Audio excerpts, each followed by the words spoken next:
Hello बच्चों, क्या हाल चाल। कैसी चल रही है पढ़ाई लिखाई? सब बढ़िया? तो भैया तीसरा दिन है, भूले तो नहीं हो? एग्जाम किस दिन है? 5 मई 2024। तो भैया भूलना नहीं है, ऐसा नहीं कि भूल गए, अरे सर, अरे अभी तो पढ़ना शुरू किया सर, क्या बात कर रहे हो भैया। ये तीसरे दिन एक चैप्टर खत्म हो गया। ये तीसरे दिन आज एक चैप्टर खत्म हो जाएगा। मूल कॉन्सेप्ट ये पूरा चैप्टर फिनिश हो जाएगा आज के आज।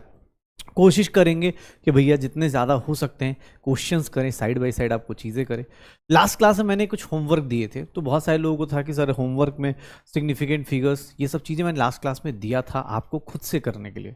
क्योंकि जो लोग 11th 12th या आप बोल सकते हैं किस लेवल पे हैं, उनको ये बेसिक चीज़ें आती हैं। जैसे फॉर एग्जाम्पल मैंने दिया था, एक बार होमवर्क डिस्कस कर लेते हैं राउंडिंग ऑफ को। राउंडिंग ऑफ दिया था, तो इसमें क्या करते हैं, जैसे अगर मैं बोलूं कि 14.76 है, मुझे ना इतना बड़ा आंसर नहीं चाहिए, मुझे ना ये 6 हटा दो, ये 6 हटाओ, मैं एक ही डिजिट फिल करना चाहता हूं, मुझे 2 डिजिट नहीं चाहिए। तो मैं 6 हटाने जाऊंगा, तो जो नंबर हटाने जाते हैं या जिसको राउंड ऑफ करने जाते हैं, जिसको हटाने जाते हैं, उसको देखिए, ध्यान सुनिएगा। जो लोग पढ़ चुके हैं खुद से, बहुत अच्छा, आप वीडियो स्किप करके आगे चले जाइएगा।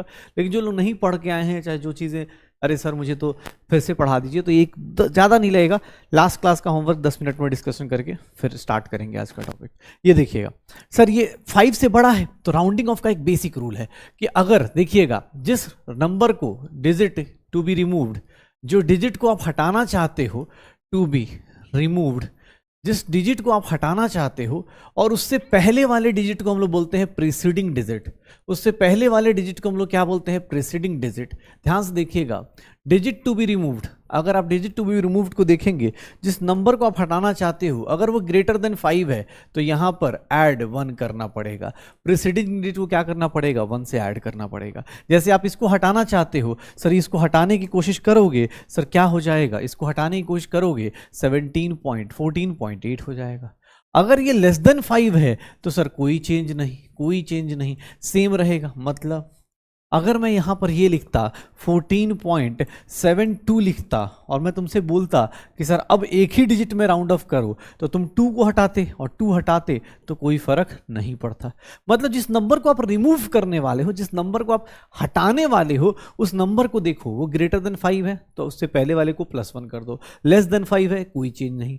अगर इक्वल टू 5 हो गया, अगर इक्वल टू 5 हो गया, तो उस केस में देखो कि प्रीसीडिंग डिजिट कैसा है। इक्वल टू 5 हो गया, प्रीसीडिंग डिजिट अगर ऑड है तो ऐड 1 कर दो, अगर प्रीसीडिंग डिजिट ऑड है तो ऐड 1 कर दो, इवन है तो क्या करोगे? कोई चेंज नहीं करोगे, कोई चेंज नहीं करोगे, नो चेंज, कोई चेंज नहीं करोगे। तो ये डिजिट टू बी रिमूव्ड, जिसको हटाना है उसके बारे में बात कर रहे हैं। जैसे अगर मैं यहां दे देता 14.75, मैं बोलता भैया अब बताओ इसको 5 को हटाओ, तो तुम इसको हटाने वाले हो, तो सर इससे बगल पहले वाले डिजिट को देखो, ये इवन है या ऑड है? ऑड है, तो सर इसकी वैल्यू क्या करेंगे? 1 ऐड कर दो, हो गया। This is round of. Round of करने गए, जैसे आप कभी देखोगे दुकानों पे ऐसे लिखा होता है ना 399 रुपीज, ये क्या है? इसको राउंड ऑफ करेंगे तो क्या हो जाएगा? 400 हो जाएगा। तो वही राउंड ऑफ है, देख लो कौन सा डिजिट हटा रहे हैं। ये बेटा शॉर्ट नोट्स में इतना ही काफी है आपके लिए, ठीक है। ये एक होमवर्क था। फिर मैंने बताया था आपको एक होमवर्क में सिग्निफिकेंट फिगर्स। सिग्निफिकेंट फिगर्स क्या थे कि सर जो डिजिट्स मीनिंगफुल डिजिट्स हो, जिनको हम बोलते हैं, एनसीईआरटी में लाइन है मीनिंगफुल डिजिट्स, मतलब जिनकी मीनिंग्स हैं, जिनकी वैल्यूज आप निगलेक्ट नहीं कर सकते। जैसे मैं ऐसे 0 लिखूंगा तो तुम मजाक उड़ाओ, सर क्यों लिखा 0? अरे भाई नहीं भी लिखता तो भी 0 था। लेकिन हाँ, अगर मैं यहाँ पे 1 लिख दूँ, 2 लिख दूँ, 3 लिख दूँ, तुम एक बार सोचने को पड़ जाओगे सर क्या बोलना चाह रहे हैं, 1 2 3 क्या है? ये कोई नंबर है, कोई पैसे हैं, क्या है? तो ये नंबर क्या है? इनकी वैल्यूज होती हैं, मीनिंग्स होते हैं, ठीक है। तो वही मीनिंगफुल डिजिट्स की बात कर रहे हैं। आपको इनके कुछ रूल्स फॉलो करने होते हैं, ध्यान से देखिएगा। जितने भी नॉन जीरो डिजिट्स होते हैं, जितने भी नॉन जीरो डिजिट्स लाइक 1 से 9 तक, 1 2 3 4 5 6 7 8 9, ये सारे डिजिट्स क्या होते हैं? सिग्निफिकेंट। इनको आप नेग्लेक्ट नहीं कर सकते। तो कहानी कहां से आती है? 0 के साथ। अब 0 जितना भी होगा, 0 जितने भी पहले होंगे preceding to first non zero digit, मतलब अगर आपको ऐसा दिया है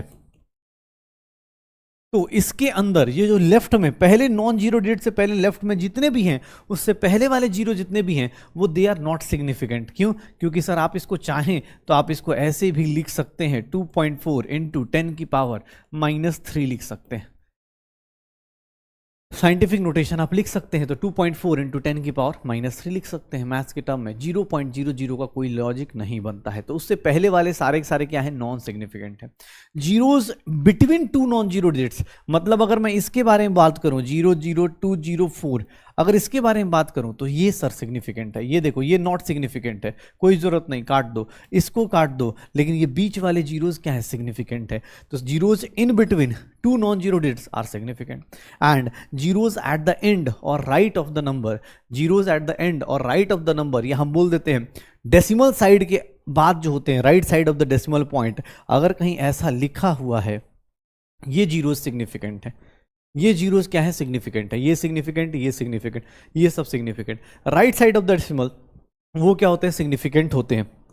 and the last one NCERT की लाइन, अगर कुछ नंबर्स ऑब्जेक्ट का काउंट कर रहे हो तो उसमें इनफाइनाइट होते हैं। कैसे, ये पेन काउंट करोगे तो इसको 1 लिख दो, इसको 1.0 लिख दो, 1.00 लिख दो, 2 लिख दो, तो ये क्या है, ये क्या है, सिग्निफिकेंट है सर। इसमें कुछ भी हो सकता है क्योंकि 1 के अलावा तो 1.00, ये पॉइंट के बाद जो जीरो होते हैं वो क्या बताते हैं सर, एक्यूरेसी बताते हैं। बोलते हैं कि यार यहाँ तक जाके बंदे ने चेक किया कि भाई यहाँ तक जाके प्रिसाइजली, यहाँ तक जाके डेसिमल के अगले डिजिट तक, अगले डिजिट तक, अगले डिजिट तक चेक करके आया। सर इसमें तो कुछ चेक करने का क्या है, 1 है, 1 है तो 1 है, मैं हूँ तो मैं हूँ, मेरे बगल में ऐसा थोड़ा, मेरे बगल में कोई साइड में मेरा कुछ वो होगा, भूत होगा, ऐसा नहीं होगा। 1 का मतलब 1 ही होगा। ये पेन है तो पेन है, अब इसको 1 लिखो, 1.0 लिखो, 1.00 लिखो, कुछ भी लिखो सर, इसके कितने बन जाएंगे, इनफाइनाइट सिग्निफिकेंट फिगर्स बन जाएंगे। बस याद रखिएगा ये काउंटिंग है। कोई गलती से बोल दे कि मेजरमेंट नहीं, मेजरमेंट में नहीं होता सर। अगर मैं इस नंबर को बोल रहा हूँ एक पेन, तो एक पेन में इनफाइनाइट होगा। लेकिन मैं बोलूँ सर इसकी लेंथ कितनी है, 10 सेंटीमीटर, तो ये 10 सेंटीमीटर के हो सकता है 10.00 लिखूँ, 10.11 लिखूँ। काउंटिंग मतलब 1 2 3 4। जैसे मैं बोलूँ कि यार अपनी इंडिया में कितने लोग हैं, तो अपने पास बोलेंगे ना 140 करोड़, ये वो डेसिमल में नहीं आएगा, एग्जैक्ट आएगा, एक नंबर आएगा। ऐसा नहीं कि डेसिमल में कोई बच्चा काउंट कर रहे, साल आधा बच्चा है, छोटा बच्चा, ऐसा नहीं काउंट करते हम लोग, ठीक है, ऐसा काउंट नहीं करते हैं। तो ध्यान रखना अपने पास, जब भी हम नंबर ऑफ ऑब्जेक्ट्स को काउंट करते हैं, जब भी हम नंबर ऑफ ऑब्जेक्ट्स को काउंट करते हैं, उस टाइम पे हम नंबर ऑफ ऑब्जेक्ट्स में क्या करते हैं, इनफाइनाइट सिग्निफिकेंट फिगर्स रख देते हैं। क्वेश्चन कैसे आते हैं, क्वेश्चन के ये आते हैं। चलिए बताइए सिग्निफिकेंट फिगर्स बताइए, वीडियो पॉज कीजिए, फटाफट सिग्निफिकेंट फिगर्स काउंट कीजिए। वीडियो पॉज करना है, प्रैक्टिस करनी है, फिर बताना है। बाकी अब ऑब्वियस है, मुझे नहीं पता आप कितनी देर में करेंगे, तो इसलिए मैं अपने हिसाब से आपसे परमिशन लेके मैं सोच रहा हूँ कि अब लिखना चालू करूँ। सर इसमें कितने होंगे, 3। ये देखो इसमें सारे के सारे क्या है, सिग्निफिकेंट। इसमें क्या है, ये 3 सिग्निफिकेंट है। इसमें क्या है, 6 के 6 सिग्निफिकेंट है। इसमें क्या है सर, सारे सिग्निफिकेंट है। इसमें क्या है सर, ये वाला नहीं है, ये सर ये क्या है, 4 सिग्निफिकेंट है। ये देखिएगा इसके अंदर कितने होंगे सर, 4 होंगे। इसके अंदर कितने होंगे सर, 6 होंगे। इसके अंदर कितने होंगे सर, 6 होंगे। इसके अंदर कितने होंगे सर, 6 होंगे। इसके अंदर कितने होंगे, 4 होंगे। इसके अंदर कितने होंगे सर, 7 होंगे। सिग्निफिकेंट फिगर्स काउंट कर लो पक्का। लेफ्ट वाले नहीं काउंट करने, राइट वाले काउंट करने हैं अगर वो डेसिमल के बाद हैं तो, और अगर अपने पास बोला जाए कि इन बिटवीन है तो वो भी काउंट करने हैं, ठीक है पक्का। तो सिग्निफिकेंट फिगर्स की कहानी क्यों इंपॉर्टेंट है, क्योंकि इसके ऊपर ना 2022 का एक क्वेश्चन आया हुआ, ध्यान से देखोगे पता चल जाएगा। एक्चुअली जब एडिशन और सब्ट्रैक्शन करते हैं, तो जब भी एडिशन और सब्ट्रैक्शन करेंगे तो हम फाइनल आंसर जो देते हैं ना, जैसे इसका आंसर कोई बोले कि सर ये है, एग्जाम हॉल में ये जरूरी, ये आंसर नहीं होगा। करेक्ट आंसर क्या होगा, 5.44। क्यों, क्योंकि जब फाइनल आंसर दिया जाता है तो आप ये देखते हैं कि लिस्ट डेसिमल प्लेस में दिया जाता है। किस में दिया जाता है, list number of decimal place. मतलब सर एनसीईआरटी को पढ़ेंगे, आपको ये देखो ये आंसर आया, ये आंसर आप एग्जैक्ट नहीं बोल सकते। क्यों, क्योंकि सर देखिए इसमें कितने डेसिमल प्लेस हैं, 2, इसमें कितने हैं, 3, तो 2 और 3 में मिनिमम कौन सा है, 2, तो आंसर हमेशा कितने प्लेस में होगा, 2 डेसिमल प्लेस में होगा। ध्यान से देखिएगा इसमें कितने डेसिमल प्लेस हैं, 3, डेसिमल के बाद कितने प्लेस हैं, 2, तो सर आंसर किस में होगा, 2 में होगा आंसर। देखिए राउंड ऑफ कर दीजिए, कोई दिक्कत नहीं। यहाँ देखिए डेसिमल के बाद कितने, 4, इसमें कितने, 2, तो आंसर किस में आएगा, 2 में आएगा। यहाँ देखिएगा 4 और 2, तो आंसर किस में आएगा, 2 में आएगा। हो गया पक्का, हो जाएगा सर, श्योर हो। तो एडिशन और सब्ट्रैक्शन करते टाइम ये देखते हैं लीस्ट डेसिमल प्लेस। लेकिन अगर वही मल्टीप्लीकेशन कर रहे हो और मल्टीप्लीकेशन या डिवीजन कर रहे हो तो वहां पर लीस्ट डेसिमल प्लेस नहीं देखते, वहां पर हम देखते हैं कि सर लिस्ट प्रिसाइज नंबर मतलब लिस्ट सिग्निफिकेंट फिगर देखते हैं हम लोग, कितना लिस्ट सिग्निफिकेंट फिगर। जैसे इसमें सिग्निफिकेंट फिगर देखिए, इसमें कितने सिग्निफिकेंट फिगर्स हैं 5, इसमें कितने हैं, अरे इसमें कितने हैं 3, इसमें कितने हैं 3, इसमें कितने हैं 3, सॉरी 2, 3 कह रहा हूँ 2 इसमें कितने हैं 2, ठीक है, इसमें कितने हैं 2 है, ठीक है, इसमें कितने हैं 2 हैं। तो सर आपका आंसर भी आना चाहिए, वो इतना लंबा नहीं आएगा। कितने सिग्निफिकेंट फिगर्स का आएगा, 2 सिग्निफिकेंट फिगर्स का आएगा। कितने सिग्निफिकेंट फिगर्स का आएगा, 2 सिग्निफिकेंट फिगर्स का आएगा।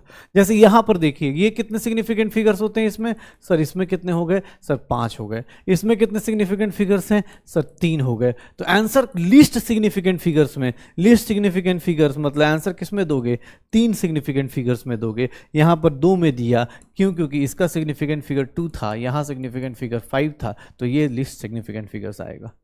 हो जाएगा, श्योर हो। तो एडिशन सब्ट्रैक्शन करते टाइम डेसिमल प्लेस देखते हैं, मल्टीप्लिकेशन डिवीजन करते टाइम, मल्टीप्लिकेशन डिवीजन करते टाइम हम लोग क्या देखते हैं भैया, list number of significant figures, list number of significant figures. ये क्वेश्चन था जेई का कह रहा हूँ नीट का, मणिपुर का एक एग्जाम हुआ था 2022 में, उसमें ये पेपर दे दिया गया था। इसमें देखो सिंपल सा क्वेश्चन पूछा गया है कि डेंसिटी दी गई है 2.15 ग्राम पर ml। देखोगे एग्जाम हॉल में कैसे क्वेश्चन पूछे जाते हैं।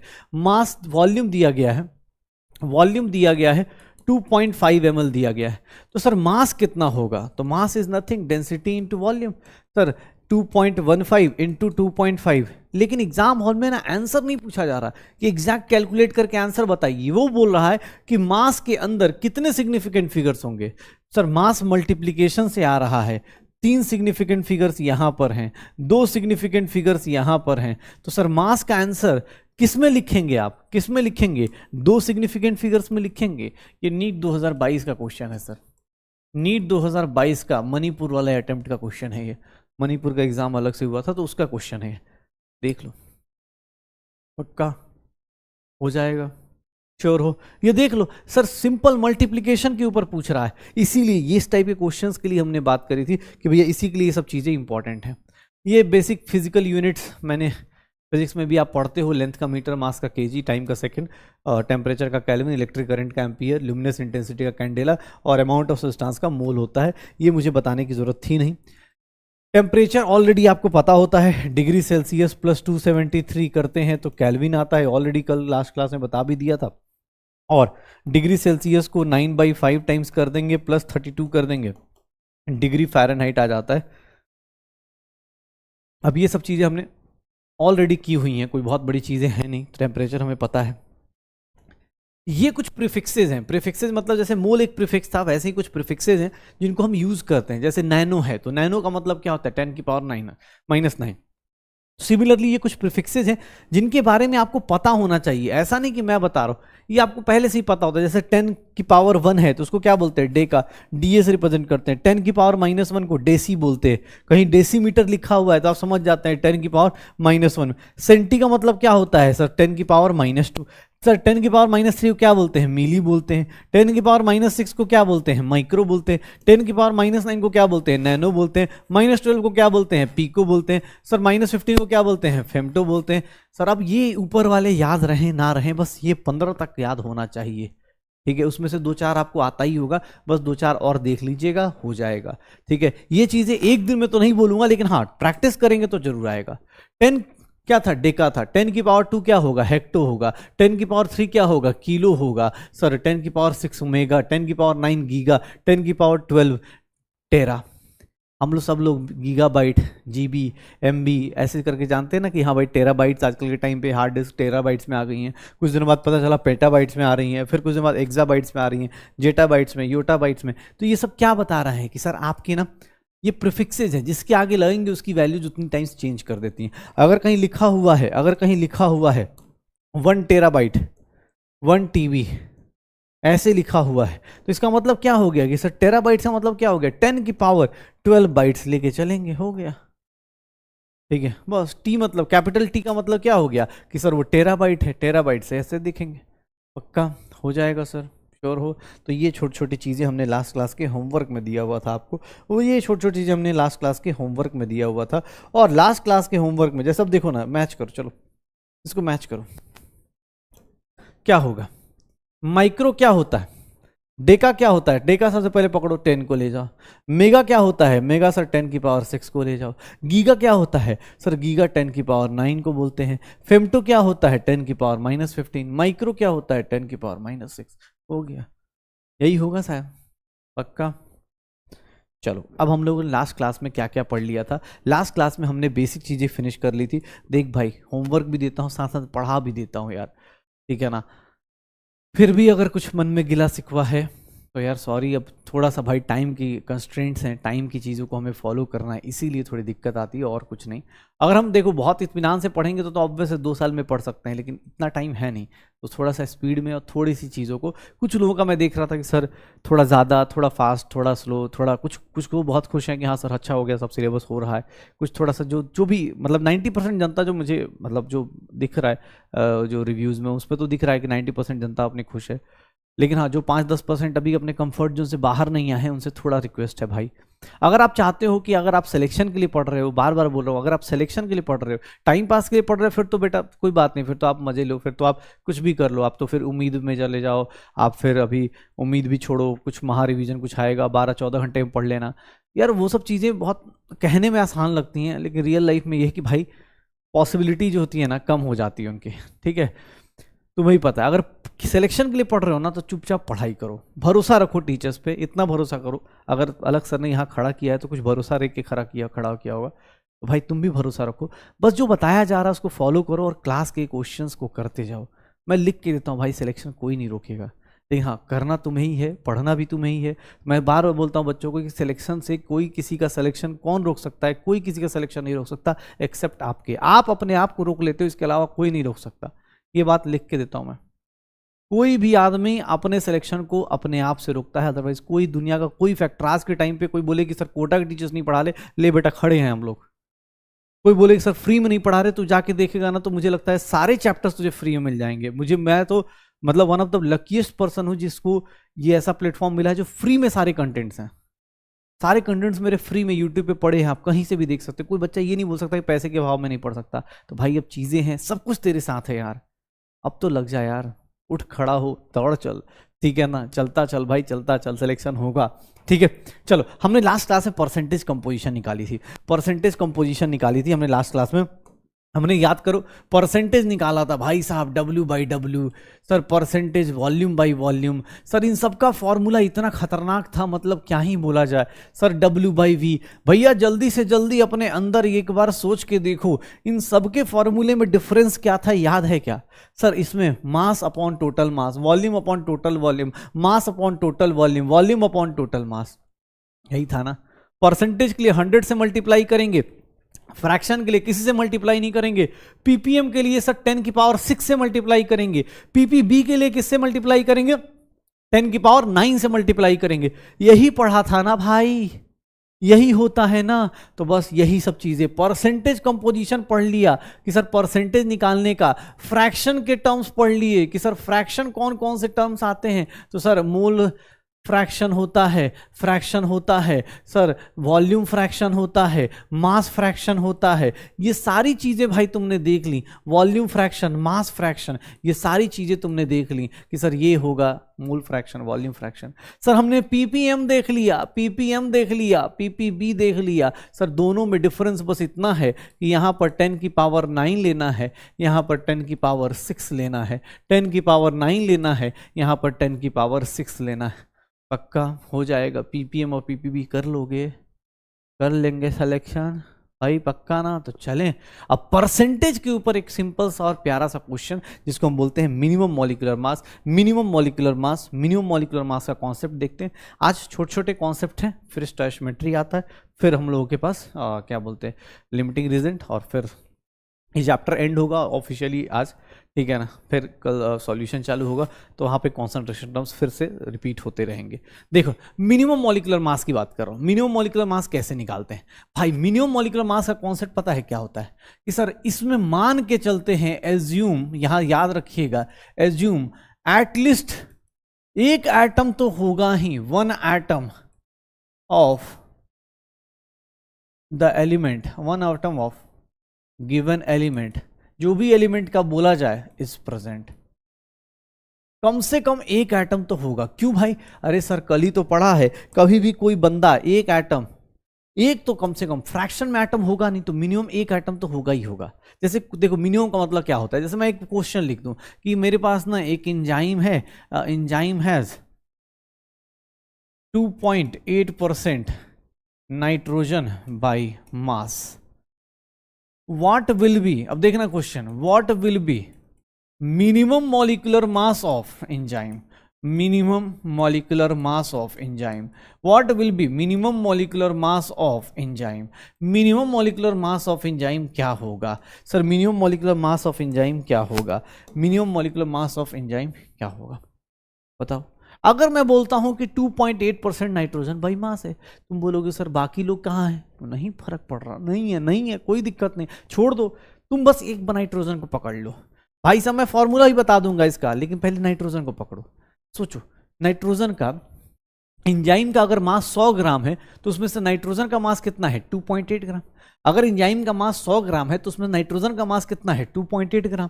तो भैया एक बात बताइए, ध्यान सुनिएगा, हम ऐसा लिख सकते हैं 2.8 gram of nitrogen is present in 100 gram of enzyme. Sir ऐसा क्यों लिख रहे हो? क्योंकि भाई मैं परसेंटेज का यूज तो कर ही सकता हूं ना। और अगर मैं बोलूं कि 1 gram nitrogen is present in, और यहां पर देखना एक चमत्कार, सर 14 ग्राम कम से कम होगा ना, एक एटम तो कम से कम होगा। कोई बोले सर आप ग्राम मत लो, तो नहीं लूंगा। कोई बोले ग्राम मत लो, तो लो भाई। कोई बोले सर एएमयू में दिया हो, तो अरे भैया तुम्हें भी पता है आज के टाइम पे तुम इतना जानते हो कि भैया ये चीज़ें सर यूनिट्स का गेम है। अगर 2.8 AMU बोला हो, 100 ग्राम बोला हो, AMU बोला हो, जो बोला हो, सर देखिएगा यहाँ पर 14 ले सकते हैं, और जैसे ही 14 लूंगा, जैसे ही 14 लूंगा, सर ये 14 क्यों लूंगा, ये चमत्कार क्यों लूंगा? क्योंकि सर कम से कम नाइट्रोजन का कितना एटम होगा, मिनिमम एक एटम तो होगा भाई, और मिनिमम एक एटम हुआ मतलब कितना मास होगा, 14 तो मास होगा ही ना।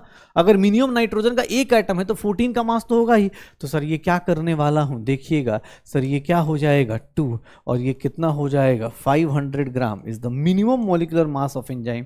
मुझे नहीं पता उस एंजाइम में क्या है क्या नहीं है, मुझे फर्क नहीं पड़ता, मुझे इतना पता है कि उस एंजाइम में कम से कम मिनिमम 500 ग्राम तो होगा ही होगा, मिनिमम 500 ग्राम अपने पास उसका मास तो होगा ही होगा। That is what minimum molecular mass. अब कोई पूछे मिनिमम मॉलिक्यूलर मास का फॉर्मूला बताओ, तो भैया ये रहा फॉर्मूला, देखो 100 अपॉन क्या था, परसेंटेज था, 100 अपॉन परसेंटेज था into 100 upon percentage into sir atomic mass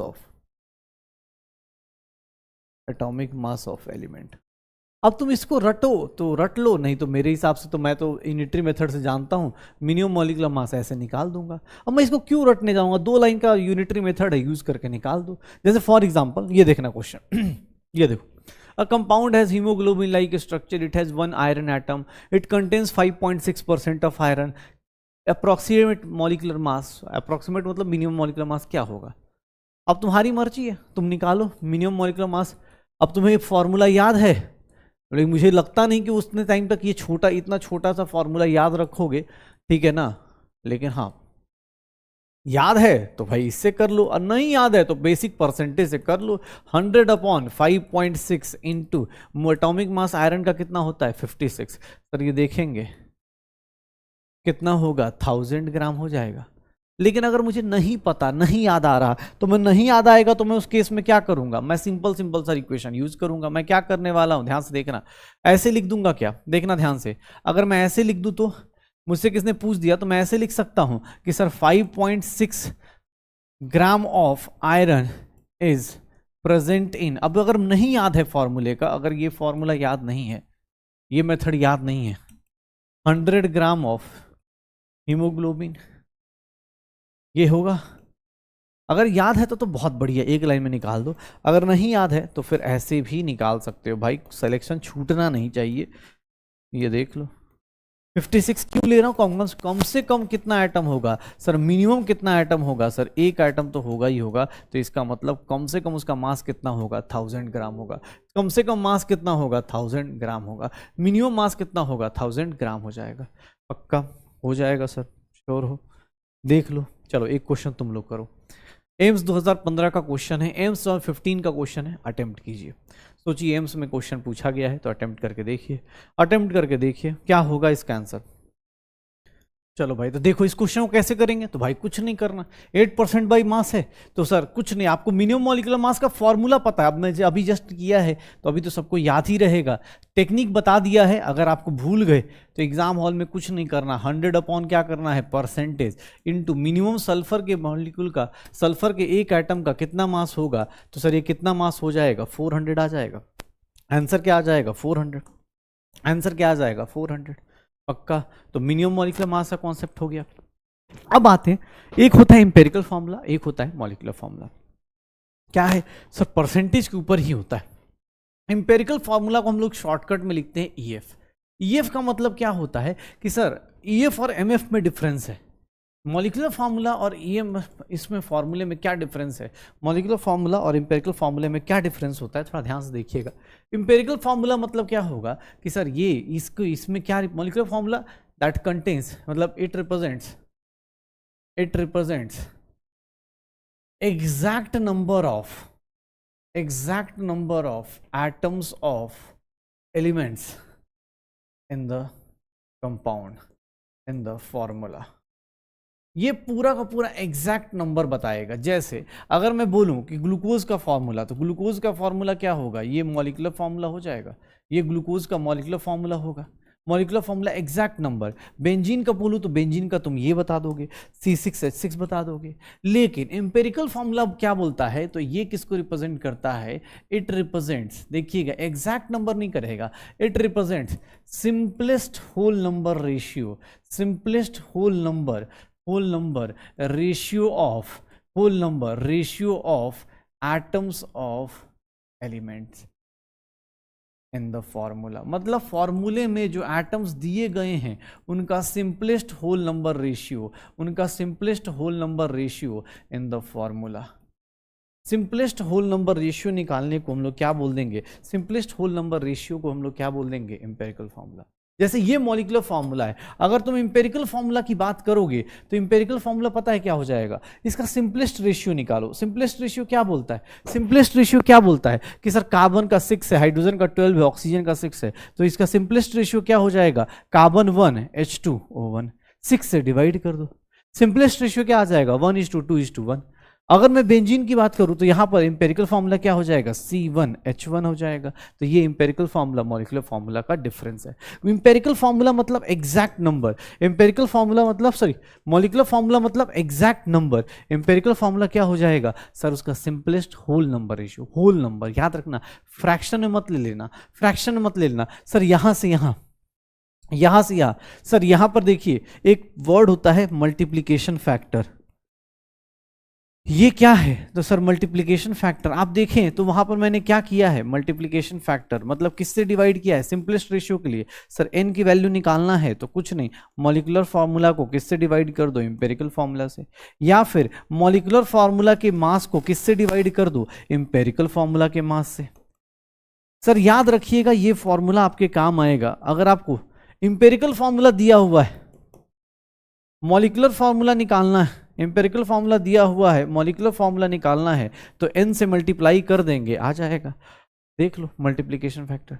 sir अगर कोई बोले कैसे पता चल रहा, अरे भाई एक बात बता, जैसे अब मीथेन दे दिया जाए तो मीथेन का इंपेरिकल फार्मूला क्या होगा, सर इससे सिंपलेस्ट रेशियो तो कुछ हो ही नहीं सकता ना, इससे सिंपलेस्ट रेशियो तो कुछ हो ही नहीं सकता। अब 1 से नीचे थोड़ी ना जाओगे, 1 से नीचे जाओगे मतलब क्या हो जाएगा तुम्हारा, 1 से नीचे जाओगे अगर जैसे मैं बोलूं CH4, ये CH4 है तो इसमें क्या होगा, इसका सिंपलेस्ट रेशियो यही रहेगा। अगर मैं बोलूं कि सर यहां पर देखिएगा इसका सिंपलेस्ट रेशियो हो सकता है, कितना होगा, CH3 हो जाएगा, सर C1H3। मैं अगर ऐसे दे दूं, अगर अब इसका बोलूं इसका सिंपलेस्ट रेशियो, अरे भाई सिंपलेस्ट रेशियो इसमें पॉसिबल ही नहीं है, फ्रैक्शन में जा ही नहीं सकते। क्यों, क्योंकि सर सल्फर का एक आइटम तो मिनिमम लेना पड़ता है, एक मिनिमम एटम लेना पड़ता है। तो इंपेरिकल फार्मूला मॉलिक्यूलर फार्मूला में बेसिक डिफरेंस क्या है? मॉलिक्यूलर फार्मूला क्या exact number of atoms exact सब कुछ बताएगा। इंपेरिकल फार्मूला क्या होगा? सिर्फ और सिर्फ उसका सिंपल रेशियो बताएगा कि भैया इसका देखो simplest whole number ratio, fraction में नहीं, होल नंबर रेशियो। जैसे यहाँ 6 कॉमन दिख रहा था, 6 से डिवाइड कर दिया, यहाँ 6 कॉमन दिख रहा था, 6 से डिवाइड किया, यहाँ 1 है 4 है तो इससे छोटा हो नहीं सकता, 2 और 6 है तो इनके बीच में भैया 2 से डिवाइड कर दिया, यहाँ 2 1 4 है तो ऑब्वियस इसमें 1 से नीचे नहीं जा सकते, पक्का। तो इंपेरिकल फार्मूला मॉलिक्यूलर फार्मूला को रिलेट करने के लिए एक तो n पता होना चाहिए, दूसरा इंपेरिकल फार्मूला में इंपेरिकल फार्मूला निकालने के लिए आपको इंपेरिकल फार्मूला की कैलकुलेशन बताता हूं। Sir how to calculate empirical formula, इसके लिए कुछ नहीं करना एग्जाम हॉल में ना, how to calculate empirical formula, इसके लिए कुछ नहीं करना। एग्जाम हॉल में आपको क्या करना है? इंपेरिकल फार्मूला निकालने के लिए आपको एलिमेंट्स दिए गए होंगे, आपको एलिमेंट्स दिए गए होंगे, ये एलिमेंट्स होंगे, जो भी एलिमेंट्स हो, ध्यान सुनिएगा, बस 2-3 चीजें कर दीजिएगा। एलिमेंट्स दिए गए होंगे, उसका परसेंटेज दिया हो, एबंडेंस परसेंटेज दिया हो, चाहे सर रेशियो दिया हो, परसेंटेज दिया हो, चाहे रेशियो दिया हो, चाहे फ्रैक्शन दिया हो, कोई फर्क नहीं पड़ता, डिवाइडेड बाय क्या कर दीजिएगा? एटॉमिक मास कर दीजिएगा। तो देखिए आपको क्या करना है, एक एलिमेंट्स का बनाना है और यहां पर simplest whole number ratio, simplest whole number ratio, बस हो गया। एम्पेरिकल फार्मूला इतने से ही कैलकुलेट हो जाएगा, इतने से ही कैलकुलेट कर लेंगे हम लोग, इतने से ही कैलकुलेट हो जाएगा। सर आपको बस ये टेबल बना देना है, एलिमेंट्स लिख दीजिए, उसका परसेंटेज दिया, जैसे मान लो कार्बन है, हाइड्रोजन है, ऑक्सीजन है, नाइट्रोजन है, तो उसका जो भी परसेंटेज दिया हुआ है डिवाइड बाई 12, इसका परसेंटेज डिवाइड बाई 1, इसका परसेंटेज डिवाइड बाई 16, इसका परसेंटेज डिवाइड बाई 14। यहाँ पर जो भी स्मॉलेस्ट नंबर होगा, जो भी यहाँ का स्मॉलेस्ट नंबर होगा, जो भी स्मॉलेस्ट नंबर होगा, ध्यान सुनिएगा, जो भी स्मॉलेस्ट नंबर होगा उससे यहां सबको डिवाइड कर दीजिएगा।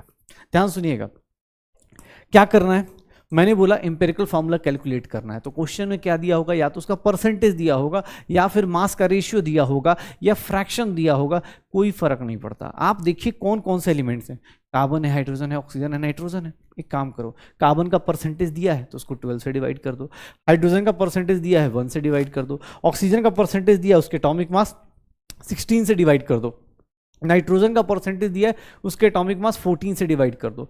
करना क्या है उसके बाद? तो इसके बाद क्या करेंगे हम लोग भाई, इसमें से जो भी आंसर आएगा ना डिवाइड करने के बाद, स्मॉलेस्ट नंबर लीजिएगा, जो भी स्मॉलेस्ट होगा उससे फिर सबको डिवाइड कर दीजिएगा, उससे सबको डिवाइड कर दीजिएगा। मान लीजिए ये x आया, इसकी वैल्यू y आई, इसकी वैल्यू z आई, इसकी वैल्यू w आई। अगर w स्मॉलेस्ट है तो मैं क्या करूंगा? x बाई w कर दूंगा, y बाई w कर दूंगा, z बाई w कर दूंगा, z बाई w कर दूंगा और w बाई w कर दूंगा। हो गया, ये ऐसे कर लिया जाएगा और कुछ भी नहीं है, ठीक है, ऐसे कर दिया जाएगा, पक्का। तो ये इंपेरिकल फार्मूला हो जाएगा, जो भी वैल्यूज आए। इंपेरिकल फार्मूला कैलकुलेट करने का बेस्ट तरीका यही है कि भैया एलिमेंट्स दिए हैं, उनका परसेंटेज दिया हो, फ्रैक्शन दिया हो, रेशियो दिया हो, जो भी दिया है उनके एटॉमिक मास से डिवाइड करो, जो भी नंबर आएगा वही उसका सिंपलेस्ट होल नंबर रेशियो निकाल के यहाँ सबसे स्मॉलेस्ट नंबर से फिर से सबको डिवाइड कर देना, आंसर निकाल देना। बस ये टेबल बनाना है एग्जाम हॉल में छोटा सा, ऑब्वियस स्कूल के लिए तो दे नहीं रहे क्योंकि ऑब्वियस हम सब लोग 11th पास हैं, 11th में होता तो एक एक करके बनाते हैं, लेकिन ये छोटा सा टेबल बनाओ, कहानी खत्म कर लो। जैसे फॉर एग्जांपल देखो क्वेश्चन, देखो एम्पिरिकल फार्मूला मॉलिक्यूलर फार्मूला का रिलेशन यहां से निकाल सकते हैं। ये देखिएगा क्वेश्चन, एम्पिरिकल फार्मूला दिया हुआ है, एम्पिरिकल फार्मूला कितना दिया हुआ है? ये दिया हुआ है टीसी का, ठीक है। मॉलिक्यूलर मास दिया है, मतलब मॉलिक्यूलर फार्मूला का मास दिया हुआ है। What will be the molecular formula? Molecular formula कैसे निकालेंगे? सर एम्पिरिकल फार्मूला को किससे मल्टीप्लाई कर दें? n टाइम्स कर दें। लेकिन सर n की वैल्यू क्या होगी? अब n कैसे निकालूं? तो n की वैल्यू कैसे निकालेंगे? सर मॉलिक्यूलर फार्मूला का मास दिया है, ध्यान से देखिएगा, मॉलिक्यूलर फार्मूला का मास कितना दिया है? 180 ग्राम। सर इंपेरिकल फार्मूला का मास नहीं दिया। अरे भैया इंपेरिकल फार्मूला तो दिया है ना, जोड़ो मास उसका कितना होगा? कार्बन का कितना होता है? 12 + 2 + 16 कितना होता है? सर 30 ग्राम हो गया। सर n की वैल्यू निकाल दें, 180 डिवाइड बाई 60 30 कितना हो जाएगा? 6 हो जाएगा। और n की वैल्यू जैसे ही 6 आई, मॉलिक्यूलर फार्मूला अब हम लोग निकाल सकते हैं CH2O, इसकी वैल्यू कितनी हो गई? 6, C6H12O 6 हो जाएगा, C6H12O 6 हो जाएगा। यही होगा मॉलिक्यूलर फार्मूला। पुट कर दो, देख लो। C6H12O6 आ जाएगा। तो ये मॉलिक्यूलर फार्मूला आ गया।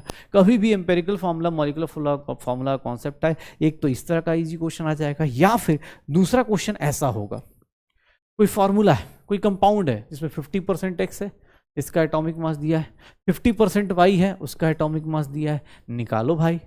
कैसे निकालेंगे? अभी आपको ट्रिक बताई थी, कुछ नहीं करना सर, एलिमेंट्स लिख दीजिएगा, उसके बाद परसेंटेज बाई एटॉमिक मास कर दीजिएगा, और यहां पर simplest whole number ratio, simplest ratio रखिएगा। सिंपलेस्ट रेशियो क्या होगा?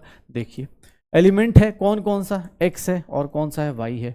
X का परसेंटेज क्या है सर? 50, डिवाइड बाय उसका एटॉमिक मास सर 10, 5। Y का 50 डिवाइड बाई 20 सर ये कितना हो गया? 2.5। स्मॉलेस्ट नंबर कौन सा होगा? स्मॉलेस्ट नंबर कौन सा होगा सर? 5 को किससे डिवाइड कर दूं? 2.5 से, कितना आ गया? 2। और इसको किससे डिवाइड कर दूं? 2 सबसे छोटे नंबर से सबको डिवाइड कर दो, सबसे छोटे नंबर से डिवाइड कर दो। Sir what is empirical formula? Empirical formula क्या आ गया? एम्पेरिकल फॉर्मूला क्या आ गया? एक्स के कितने एटम्स होंगे? 2, और वाई के कितने एटम्स होंगे? 1 का। चलो, ये क्वेश्चन 2021 का है। मैं चाहूंगा आप लोग वीडियो पॉज करके अटेम्प्ट कीजिए इस क्वेश्चन को। एग्जाम हॉल का क्वेश्चन है, एग्जाम हॉल में पूछा गया क्वेश्चन है, आराम से निकालिए। हाँ, थोड़ा राउंड ऑफ करना पड़ेगा यहाँ पर, और कुछ भी नहीं है। आप यहाँ देखेंगे, अगर एलिमेंट्स को देखा जाए, परसेंटेज बाय एटॉमिक मास को देखा जाए, डिवाइडेड बाय यहां पर सिंपलेस्ट रेशियो लिया जाए, तो देख लीजिए एलिमेंट्स कौन सा है? कार्बन है और हाइड्रोजन है। कार्बन कितना है? 78/12 लिख देंगे, और हाइड्रोजन बचा हुआ 22/1, 22 हो गया। ये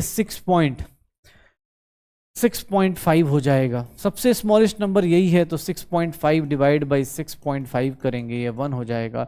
22/6.5 करेंगे, this is will be 3.33। Round of करेंगे होल नंबर के लिए, 3 हो जाएगा। तो क्या हाइड आंसर होगा? आंसर क्या हो जाएगा? C1H3, यही आंसर होगा, CH3। देख लो, यही क्वेश्चन, इतने इजी क्वेश्चंस आते हैं भाई, इतने इजी क्वेश्चंस आते हैं, यही सब क्वेश्चन करने। अब आपको सर, अरे सर जो लोग बहुत तड़प रहे, अरे भाई तड़पने से नहीं होगा ना। आपको अगर आप तेजी से चलना है तो आप कॉन्सेप्ट सीखिए, उसका एप्लीकेशन कीजिए, कॉन्सेप्ट सीखिए, अप्लाई कीजिए, कॉन्सेप्ट सीखिए, अप्लाई कीजिए, डीपी को सॉल्व कीजिए। ठीक है, डीपी क्वेश्चंस कीजिए कि हाँ यार ये डीपी क्वेश्चंस है, इनको उठा उठाए करो, पक्का। चले, चलो भाई, तो अब मेरे पास क्या हो गया? मैंने आपको बता दिया परसेंटेज मॉलिक्यूलर मास। अब इस चैप्टर का एक बोलते हैं लास्ट मोड, या बोल सकते हैं सबसे अच्छा मोड, जो इसको हम लोग बोलते हैं स्टोइशियोमेट्री। स्टोइशियोमेट्री क्या है भाई साहब? मैं सच बताऊं, स्टोइशियोमेट्री कुछ नहीं, बहुत डिफिकल्ट कॉन्सेप्ट भी नहीं है और बहुत इजी भी नहीं है, थोड़ा सा ट्रिकी है। ट्रिकी इन द सेंस कि जो चीज जैसे पूछी जाए वैसे लिखिए, आंसर आएगा। किसी भी रिएक्शन को देख के आप क्या क्या मन में सोच सकते हैं, वही है स्टोइशियोमेट्री। स्टोइशियोमेट्री किसके लिए होती है? याद रखिएगा हमेशा, फॉर बैलेंस्ड केमिकल रिएक्शन। जो भी हम पढ़ेंगे अभी, ये सारा का सारा बैलेंस्ड केमिकल रिएक्शन के लिए होगा। जो भी हम पढ़ेंगे वो सारा का सारा बैलेंस्ड केमिकल रिएक्शन के लिए होगा, for balanced chemical reaction. Stoichiometry कभी भी लगानी है तो बैलेंस्ड रिएक्शन के लिए लगानी है, और किसी के लिए बैलेंस्ड केमिकल रिएक्शन की लगानी है, और किसी के लिए नहीं लगानी है। स्टोइशियोमेट्री हमेशा बैलेंस्ड रिएक्शन के लिए ही होती है। ठीक है, बैलेंस्ड केमिकल रिएक्शन के लिए होती है। क्या होता है सर? आप सिंपल सा कोई रिएक्शन आपको कैसे कैसे तरीके से आप पढ़ सकते हैं, इसी की कहानी को हम लोग क्या बोलते हैं सर? स्टोइशियोमेट्री। और मैं आपको पढ़ना सिखाता हूं, मेरे साथ साथ ये पढ़ना सीखिए, और आपके questions with in second solve करवाना मैं सिखा दूंगा। बस आप साथ साथ करिए इसको कि हाँ यार ये कैसे कैसे किया जा सकता है, किस तरह से ये चीजें होंगी, कैसे होंगी। देखिएगा, N2+3H2 दिया है। इस रिएक्शन को पढ़ने का तरीका देखिए, इस रिएक्शन को कैसे कैसे आप पढ़ेंगे। N2 की वैल्यू क्या होगी, N2 की वैल्यू क्या होगी। और इस रिएक्शन को किसने बोला? सर आप ना मास के टर्म में पढ़िए, चाहे चलो मोल्स के टर्म में पढ़ते हैं। यहाँ पर ये इसको बोलते हैं, ये 1, 3 और जो 2 लिखा है, ये 1, 3 और 2 जो लिखा है, 1, 3 और जो 2 लिखा है, इसको बोलते हैं स्टोइशियोमेट्रिक कोफिशिएंट। स्टोइशियोमेट्रिक coefficient, स्टोइशियोमेट्रिक coefficient. ये क्या है? स्टोइशियोमेट्रिक कोफिशिएंट्स हैं। ये क्या है? स्टोइशियोमेट्रिक कोफिशिएंट्स हैं। ये क्या करते? तो सर ये नंबर ऑफ मोल्स बताते हैं, नंबर ऑफ मॉलिक्यूल्स बताते हैं कितने रिएक्शन में जा रहे हैं, या फिर नंबर ऑफ मोल्स के डायरेक्टली प्रोपोर्शनल क्या होता है, वॉल्यूम होता है, तो ये वॉल्यूम को रिप्रेजेंट करते हैं। ध्यान सुनना, इस रिएक्शन को पढ़ने का तरीका देखो सर। इस रिएक्शन में मैं बोल सकता हूं 1 मोल नाइट्रोजन 3 मोल नाइट्रोजन के साथ रिएक्ट करके 3 मोल नाइट्रोजन के साथ रिएक्ट करके 2 मोल क्या बना रहा है, अमोनिया बना रहा है। देख लो, ये स्टैंडर्ड, मतलब एक रिएक्शन को पढ़ के स्टैंडर्ड जो दिमाग में लेके आ सकता हूं, स्टैंडर्ड जो दिमाग में सोच सकता हूं मोल्स के टर्म में, क्या मैं ऐसा सोच सकता हूं कि सर 1 मोल नाइट्रोजन 3 मोल हाइड्रोजन के साथ और 2 मोल क्या बना रहा है, अमोनिया बना रहा है। किसी ने बोला नहीं सर मुझे मोल्स के टर्म्स में नहीं बताइए, मुझे मॉलिक्यूल्स के टर्म में बताइए। भाई साहब सेम चीज, सबको किससे डिवाइड कर दो, Na से। याद रखना इस स्टोइचियोमेट्री में एक चीज अच्छी है, बस अगर ऊपर मोल ले रहे हो तो ऊपर मोल लो, नीचे अगर मॉलिक्यूल ले रहे हो तो नीचे भी मॉलिक्यूल ले लो, क्योंकि सबको ये क्या है, इक्वेशन है, एक टाइप समझो ना, मैथमेटिकल इक्वेशन है कि x is equals to Y है, तो सर अगर आपने x को 10 से डिवाइड किया तो y को भी 10 से डिवाइड कर दो, इक्वेशन अभी भी सही रहेगी, इक्वेशन अभी भी सही रहेगी। सिमिलरली आपने मोल्स में पढ़ा, उसने बोला नहीं मुझे मोल्स में नहीं चाहिए, मुझे किस में चाहिए, मॉलिक्यूल्स में चाहिए, कोई दिक्कत नहीं, कर दो। किसने बोला सर अगर मैं यहां 10 मॉलिक्यूल लिख देता तो, अरे भैया कुछ नहीं, एक बेसिक सी समझो, मैथ्स लगाओ, ये 10 10 टाइम्स किया तुमने, 10 टाइम्स किया तो ये भी 10 टाइम्स कर दो। अरे सही चीज तो यही है ना कि इसको 10 टाइम्स कर दिया जाए, इसको भी क्या कर दिया जाए, 10 टाइम्स कर दिया जाए, तो इसमें क्या बड़ी चीज है, कर दो, ऐसे घूमते रहो खेलते रहो। कोई बोले 20 टाइम कर दो, तो इधर भी 20 से मल्टीप्लाई किया तो इधर भी 20 से, इधर भी 20 से। किसी ने बोला डिवाइड कर दो, सब जगह डिवाइड कर दो, स्टोइचियोमेट्री हमेशा सही रहेगी, स्टैंडर्ड चीजें देख लो। तो भाई अब देखना क्या कर रहा हूं मैं, मोल्स के टर्म में पढ़ सकते हैं। किसने बोला सर ये सब गैस है तो मोल्स के टर्म में मत पढ़ो, वॉल्यूम के टर्म्स में पढ़ो, कोई दिक्कत नहीं। ये देखना 1 मोल का वॉल्यूम याद है 22.4 लीटर, 3 मोल का वॉल्यूम कितना हो जाएगा 3 इंटू 22.4 लीटर, और 2 मोल्स का वॉल्यूम कितना हो जाएगा 2 इंटू 22.24 लीटर। लिख सकते हैं, लिख सकते हैं ना, कोई दिक्कत। 1 मोल का वॉल्यूम इतना, 3 मोल का वॉल्यूम इतना इतना। सर किसने बोला नहीं सर मुझे ये ना 22.4 पसंद नहीं आ रहा, एक काम करो सबको 22.4 से डिवाइड कर दो। याद रखना स्टोइचियोमेट्री जो होती है ना, जो स्टैंडर्ड चीजें आप सोच सकते हो, ये मोल्स के टर्म में, मॉलिक्यूल्स के टर्म में, वॉल्यूम के टर्म में, ये कहां से सोच पा रहे हो, कैसे सोच पा रहे हो, सर ये 1 ये 3 ये 2 स्टोइचियोमेट्रिक कोफिशिएंट से। इसीलिए बोला बैलेंस्ड रिएक्शन होनी चाहिए। अगर रिएक्शन बैलेंस्ड नहीं है, अगर रिएक्शन बैलेंस्ड नहीं है तो भैया फिर वो आपका कभी नहीं हो पाएगा। स्टोइचियोमेट्री का मतलब ये कि आप किसी भी रिएक्शन को पढ़ के, आप मतलब होता है देख के, आप इसके बारे में ये चीजें समझ पाओ। मैं आपसे पूछूं इसका वॉल्यूम बताओ, सब बता दो, इसका मोल बताओ, मोल बता दो। किसने बोला नहीं सर मोल भी हो गया, अब एक काम करते हैं, मोल भी हो गया, अब एक काम करो सर, मोल हो गया, वॉल्यूम हो गया, सर मास के टर्म्स में बताओ। नाइट्रोजन के 1 मोल का मास कितना होगा 28 ग्राम। सर इसका 1 मोल का मास कितना होगा 36 ग्राम, इसका कितना हो गया 34 ग्राम। देख लो, अमोनिया का 17 इंटू 2 34, 6 ग्राम 28 ग्राम। देख लो। किसने बोला सर एक काम करो सर सबको केजी में बताओ, लो भाई ये 28 केजी कर दो। याद रखना इसको केजी किया तो ये भी केजी हो जाएगा, ये भी केजी हो जाएगा। सर मास के टर्म्स में हो गया, वॉल्यूम के टर्म्स में हो गया, मोल्स के टर्म्स में हो गया, मास वॉल्यूम और इसके मास वॉल्यूम और मोल्स के टर्म्स में हो गया। कोई बोले अब इसके हिसाब से क्वेश्चन जितने चाहे, आप किसी भी रिएक्शन को देख के अगर ये 5-6 लाइन सोच पा रहे हो ना, इसी को स्टोइचियोमेट्री कहते हैं, यही है स्टोइचियोमेट्री। कोई बोले सर इसको केजी के बदले मिलीग्राम लिखते तो, बेटा यहाँ मिलीग्राम लिखते तो यहाँ भी मिली लिखते, यहाँ भी मिली लिखते। गलती जो लोगों से होती है वो क्या करते हैं, गलती जब लोग करते हैं ना, जैसे मैंने यहाँ 22.4 से डिवाइड किया, पता है क्या करेंगे, उधर 22.4 से डिवाइड करेंगे, इधर नहीं करेंगे, तो आंसर गलत आ जाएगा। आप स्टोइचियोमेट्री को ऐसे समझना कि मैथमेटिकल इक्वेशन है, अगर आपने इधर कुछ किया तो ऑब्वियस इधर भी सब जगह वही करना पड़ेगा, तभी आपकी चीज़ें क्या होंगी, बैलेंस्ड होगी। तो देख लो अपने पास, मुझे बोला गया सर मोल्स के टर्म बताओ, मॉलिक्यूल्स के टर्म बताओ, वॉल्यूम के टर्म्स बताओ, मास के टर्म बताओ, मैंने सब कुछ बता दिया, मैंने सब कुछ बता दिया, मोल्स वॉल्यूम मास हो जाएगा। लेकिन अभी देखना इसके क्वेश्चन समझना, अब इसके क्वेश्चन कैसे आएंगे। एक दो क्वेश्चन हम मैं कराऊंगा, उसके बाद सारे क्वेश्चन आप करोगे। स्टोइचियोमेट्री का कॉन्सेप्ट बहुत ही सिंपल सा और बहुत ही इजी सा होता है। जैसे मैं तुमसे एक क्वेश्चन देता हूं, देखना क्वेश्चन कितना बड़ा लिखूंगा, ऐसे लिख देता हूं, if 10 gram of,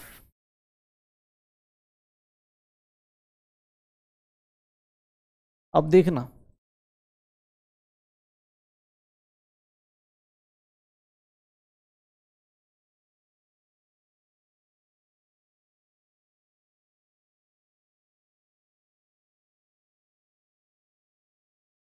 volume of O2, volume छोड़ो पहले रुक जाओ।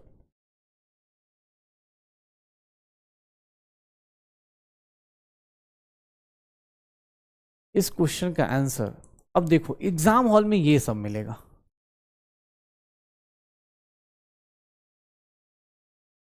एग्जाम हॉल में ये मिलेगा आपको कि सर CH4 का मैंने कंबसन कर दिया। एग्जाम हॉल में ये लिखा जाएगा, बताइए कितना O2 रिक्वायर्ड है। ऑब्जेक्टिव क्वेश्चन होगा तो ऑब्वियस से थोड़ा, मैंने सब्जेक्टिव अभी पहला करा रहा हूँ तो इसलिए आपको सिखाने के लिए बता रहा हूँ सब्जेक्टिव क्वेश्चन कैसे करेंगे। भैया सीखिएगा, क्योंकि यहाँ से ना आपकी जिंदगी चेंज हो जाएगी। आप स्टैटिस्टिक्स क्वेश्चन देखेंगे ना, आपको हंसी आएगी, भाई ये पूछ रहा है, ले ये मैं करता हूँ। पहली चीज, सबसे पहली चीज आपको स्टैटिस्टिक्स में क्या करना है, रिएक्शन बैलेंस करके लिख देनी है। सर इसका कंबसन होगा ना, तो इसका कंबसन का रिएक्शन ये होगा। सर मीथेन के कंबसन का रिएक्शन ये होगा, बैलेंस देख लो है, ठीक है। सर सामने वाले ने क्या बोला, सर इसका 10 ग्राम्स दिया हुआ है, इसका 10 ग्राम्स गिवन है, तो एग्जाम हॉल में आप ऐसे रिएक्शन लिख देना साइड में और इसमें 10 ग्राम लिख देना। इसका मास पूछ रहा है, इसका भी मास पूछ रहा है और इसका ही मास पूछ रहा है, कोई दिक्कत नहीं। एक बात बताओ, सबका मास पूछ रहा है, सबका मास पूछ रहा है, इस रिएक्शन का स्टैंडर्ड कंडीशन आप लिख सकते हो। जैसे आपने इस रिएक्शन के बारे में बिना कुछ लिखे आपने सोच लिया ना कि हाँ 1 मोल, 3 मोल, 2 मोल, अच्छा हाँ वॉल्यूम में 22.4, अच्छा 3 इंटू 22.4, अच्छा 2 इंटू 22.4, ऐसे सीखा ना। वैसे इसके बारे में अगर मैं बोलूं मास के टर्म्स में बताओ, तो एक बार मास के टर्म्स में बताओगे, खुद से वीडियो पॉज करके सोचना, मास के टर्म्स में इसका कितना मास होगा 16 ग्राम, इसका कितना मास होगा 64 ग्राम, इसका कितना मास होगा 44 ग्राम, इसका कितना मास होगा, सर ध्यान से देखिएगा 36 ग्राम।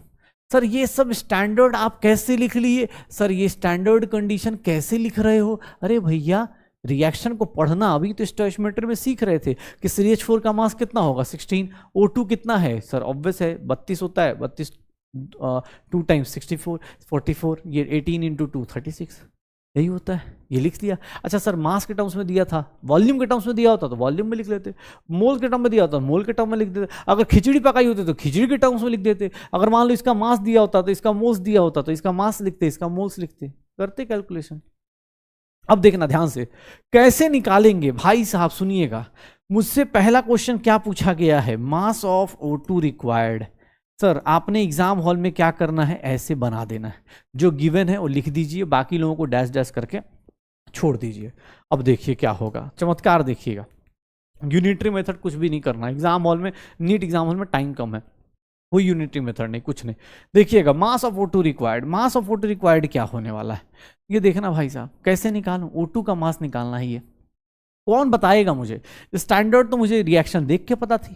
सर ये गिवन है, देखिएगा ध्यान से, ये गिवन है, तो आपको एक ट्रिक बताता हूं, इसी को यूज कीजिए, आज दिन भर एंजॉय कीजिए। बाकी आपको लॉन्ग मेथड भी है, यूनिटरी मेथड से करें कि 16 ग्राम के लिए 64 ग्राम चाहिए, 1 ग्राम के लिए क्या चाहिए 64/16, फिर 10 ग्राम के लिए निकालिए, भाई कोई जरूरत नहीं, आप सीधा सीधा ऐसे कर सकते हैं। ध्यान सुनिएगा कैसे करेंगे, सर सीधा सीधा देखिएगा, जो गिवन है ना, ये इसको निकालना है, इसको निकालना है। एक काम कीजिए, गिवन को ना उसके स्टैंडर्ड से मल्टीप्लाई कीजिए, सीखिएगा क्या कर रहा हूं, गिवन को उसके स्टैंडर्ड से मल्टीप्लाई कीजिए, गिवन को क्रॉस कीजिए ऐसे और डिवाइड बाय इसके स्टैंडर्ड कर दीजिए, आंसर आ गया।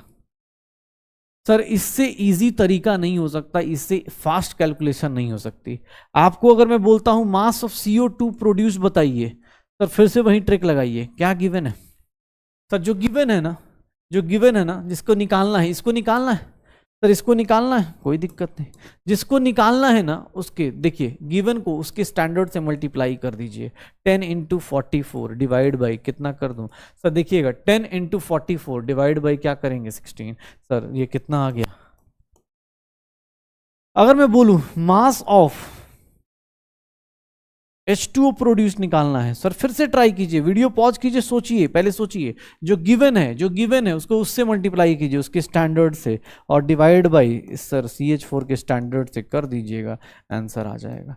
कोई कैलकुलेशन करने की जरूरत नहीं पड़ेगी, कोई यूनिटरी मेथड नहीं, एक लाइन में आंसर निकाल के खत्म, एक लाइन में आंसर निकालिए, फिनिश कीजिए, एक लाइन का आंसर फिनिश कीजिए। अगर यहाँ 16 के बदले, यहाँ पर 10 के बदले 64 लिखा होता तो मैं क्या करता, ऊपर देखता 4 से मल्टीप्लाई है, अगर यहाँ 16 के बदले, जैसे मान लो, अब देखो इससे क्या पता चल गया, मान लो दूसरा क्वेश्चन दिया हुआ है सेम रिएक्शन पे, ध्यान से देखना, अब अगर यहाँ पर 32 ग्राम दिया होता, इसका मास पूछता, इसका मास पूछता, इसका मास पूछता ना, तो मैं कैलकुलेशन भी नहीं करता। पता है क्या करता मैं? पता है मैं क्या करने वाला था? मैं देखता स्टैंडर्ड के अगर मल्टीपल में दिख रहा है, स्टैंडर्ड के अगर मल्टीपल में दिख रहा है ना, तब तो भैया एक बात बताओ मुझे, तब इतना ज्यादा निकालने की जरूरत भी नहीं है। 16 यहां से यहाँ कितने से मल्टीप्लाई किया? 2 से। तो सर यहां भी कितने से मल्टीप्लाई कर दो? 2 से। यहां भी कितने से मल्टीप्लाई कर, क्योंकि मैंने एक सिंपल चीज अभी तुम्हें बताई थी, stoichiometry is nothing mathematical equation, बस केमिकल रिएक्शन के फॉर्म में लिखा हुआ है। सर 44 इंटू 2, यहां पर भी कितने से मल्टीप्लाई कर दो? 36 इंटू 2। सर आपको एग्जाम हॉल में कोई भी क्वेश्चन दिख जाए, या तो आप ऐसे कर लेना जिसमें ऐसी कैलकुलेशन दिया जाए, या फिर आप ऐसे भी कर सकते हो। आपको सेम क्वेश्चन को करने का अलग अलग तरीका बता रहा, ये देख लो, ये देखो। अगर मैं इसका, देखना अब ध्यान सुनना, अगर मैं इसका क्या कर देता, अगर मैं इसका फिर से दे देता हूं, अगर मैं यहाँ 16 ग्राम, यहाँ 64 ग्राम, यहाँ पर अपने पास 44 ग्राम, और यहाँ पे मैं 36 ग्राम, अगर मैं यहाँ पर लिख देता, ध्यान से देखना, मैं यहाँ पर लिख देता हूँ, यहाँ 9 ग्राम लिख देता हूँ। बताओ 9 ग्राम वाटर के लिए कितना मीथेन चाहिए, कितना इथेन चाहिए? कैसे निकालोगे? कुछ नहीं करना। अगर एक दूसरे के मल्टीपल में दिख रहे हैं, देखना यहां से यहां क्या हो रहा है, डिवाइडेड बाई 4 हो रहा है क्या? 36 को 9 लेके आना है, 4 से डिवाइड किया, तो इसको भी कितने से कर दो, इसको भी कितने से कर दो, इसको भी कितने से कर दो, हो गया। सबसे इजी तरीका। अगर आपको उसके मल्टीपल में दिख गया, अगर देखो सामने वाले ने 2 से मल्टीप्लाई किया है तो सबको 2 से मल्टीप्लाई कर दो, सामने वाले ने 4 से डिवाइड किया है सबको 4 से डिवाइड कर दो। यहां पर कोई नहीं दिख रहा है तो क्रॉस करना है। कैसे करना है? जिसको निकालना है सर, जो गिवन है उसको उसके स्टैंडर्ड से मल्टीप्लाई करो, डिवाइड बाय दिस। जिसको निकालना है sir, this into this divide by this, this into this divide by this, हो गया। स्टोइशियोमेट्री ऐसे सॉल्व होगी, स्टोइशियोमेट्री ऐसे सॉल्व होगी। अरे सर क्रॉस स्टोइशियोमेट्री पूछ देना, अगर क्रॉस स्टोइशियोमेट्री पूछ दे, फॉर एग्जांपल जैसे ये पूछ दिया जाए, अगर तुमसे ना ये पूछ दिया जाए, देखना सेम रिएक्शन दे रहा हूं, if 4 moles of CH4 is burnt completely, calculate volume of O2 required। अब देखना वॉल्यूम पूछ दिया, मोल्स दिया है, mass of H2O produced and moles of what CO2 produced.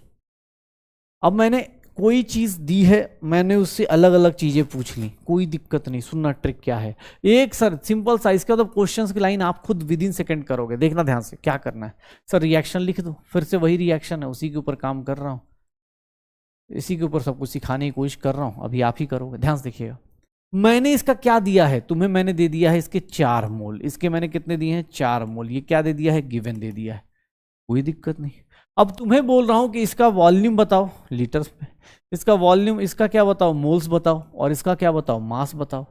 अब तुम बोलोगे सर वॉल्यूम दे दिया है, मास दे दिया है, कैसे निकालूं? अरे कुछ नहीं, जो चीज जिसमें चाहिए ना, जो चीज जिसमें चाहिए उसको उसी के तरीके से स्टैंडर्ड उसी कंडीशन में लिख दो।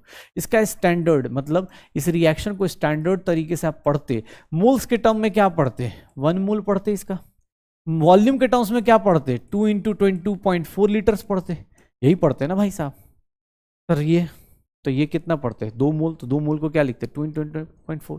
सर इसको मोल्स के टर्म में पढ़ेंगे तो 1 मोल पढ़ेंगे, और इसको पढ़ेंगे तो सर क्या हो जाएगा? 36 ग्राम के टर्म्स में। मास के टर्म में पढ़ दीजिए, स्टैंडर्ड को उसी के तरीके से लिख दीजिए जिस तरीके से आपसे पूछा जा रहा है। जैसे मैंने यहाँ लीटर पूछा है तो आपने लीटर में लिख दिया, मोल्स पूछा है मोल्स में लिख दिया, ग्राम पूछा। अच्छा आपको कैसे आज़ादी मिल गई भैया? स्टोइशियोमेट्री में क्या बताया? रिएक्शन को लिखने का तरीका, कि रिएक्शन को ऐसे ऐसे लिखते हैं, रिएक्शन को ऐसे ऐसे लिखा जाता है, तो वो लिख दीजिए। अब देखिएगा, मैंने आपसे पूछा वॉल्यूम ऑफ O2, सर क्या करेंगे? सर गिवन है, गिवन को उसके स्टैंडर्ड से मल्टीप्लाई कर दीजिए। ऐसे भी सामने वाला ऐसे भी कर सकता था, सर 4 टाइम्स हो रहा है, सबको 4 टाइम्स कर दो, बाकी वही चीज आएगी, 4 टाइम्स ही आएगी। देखो 4 टाइम्स ही करके आएगा, लेकिन हाँ ये देखो, मोल्स ऑफ O2 निकालना है तो मोल्स ऑफ CO2 कैसे निकलेगा? देखना given 4 into 1 divide by 1। Mass of H2O निकालना है, तो मास ऑफ H2O कितना आएगा? 4 इंटू 36 डिवाइड बाई 1। तो ये निकाल लो, जो भी आएगा अपने पास कर सकते हैं, तो ऐसे निकाल दो। बस कंडीशन क्या है, ध्यान सुनना, फिर से एक बार सुनना। Stoichiometry is nothing, sir reaction को पढ़ने का तरीका, रिएक्शंस को कैसे कैसे पढ़ते हैं, मोल्स के टर्म में पढ़ सकते हैं, वॉल्यूम के टर्म्स में पढ़ सकते हैं, मास के टर्म्स में पढ़ सकते हैं। अब सामने वाला क्वेश्चन जिस टर्म में पूछेगा, स्टैंडर्ड को उसी टर्म में लिख देना, गिवन लिख देना, और फिर क्रॉस करते रहना, खेलते रहना, गिवन लिख देना, क्रॉस करते रहना, खेलते रहना। चलो एक काम करो, 2 क्वेश्चन तुम करो साथ साथ, यहीं पे साथ साथ अब करो, फिर उसके बाद ऑब्जेक्टिव चालू करते हैं।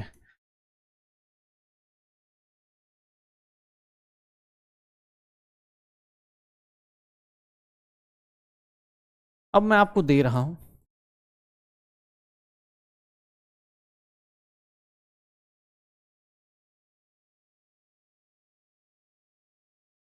चलिए इसका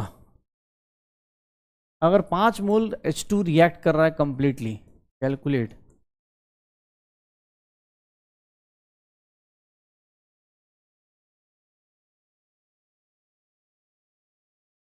वॉल्यूम ऑफ O2 निकालिए and mass of H2O produce निकालिए।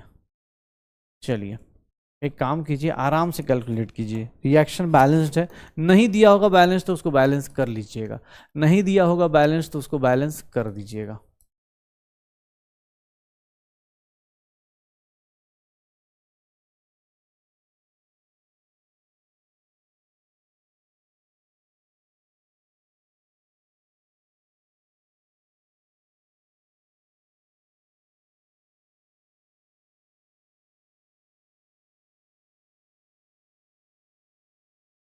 आराम से क्वेश्चन अटेम्प्ट कीजिए।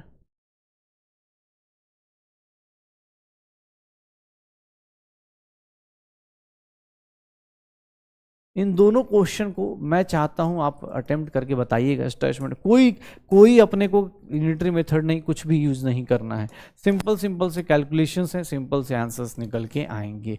आपको क्या करना है, जो लोग वीडियो पॉज करके करना चाहते हैं प्लीज वीडियो पॉज करके अटेम्प्ट कर लीजिए। मैं थोड़ा आगे चलता हूँ क्योंकि ऑब्वियस है फिर वीडियो लंबी होती चली जाएगी, फिर तुम बोलोगे सर हाँ हम तो ऐसे भी मतलब वैलेंटाइन वीक में पढ़ रहे हैं, वैलेंटाइन डे पे पढ़ते हैं, बताइए कैसे चलेंगे हम लोग ज़िंदगी में।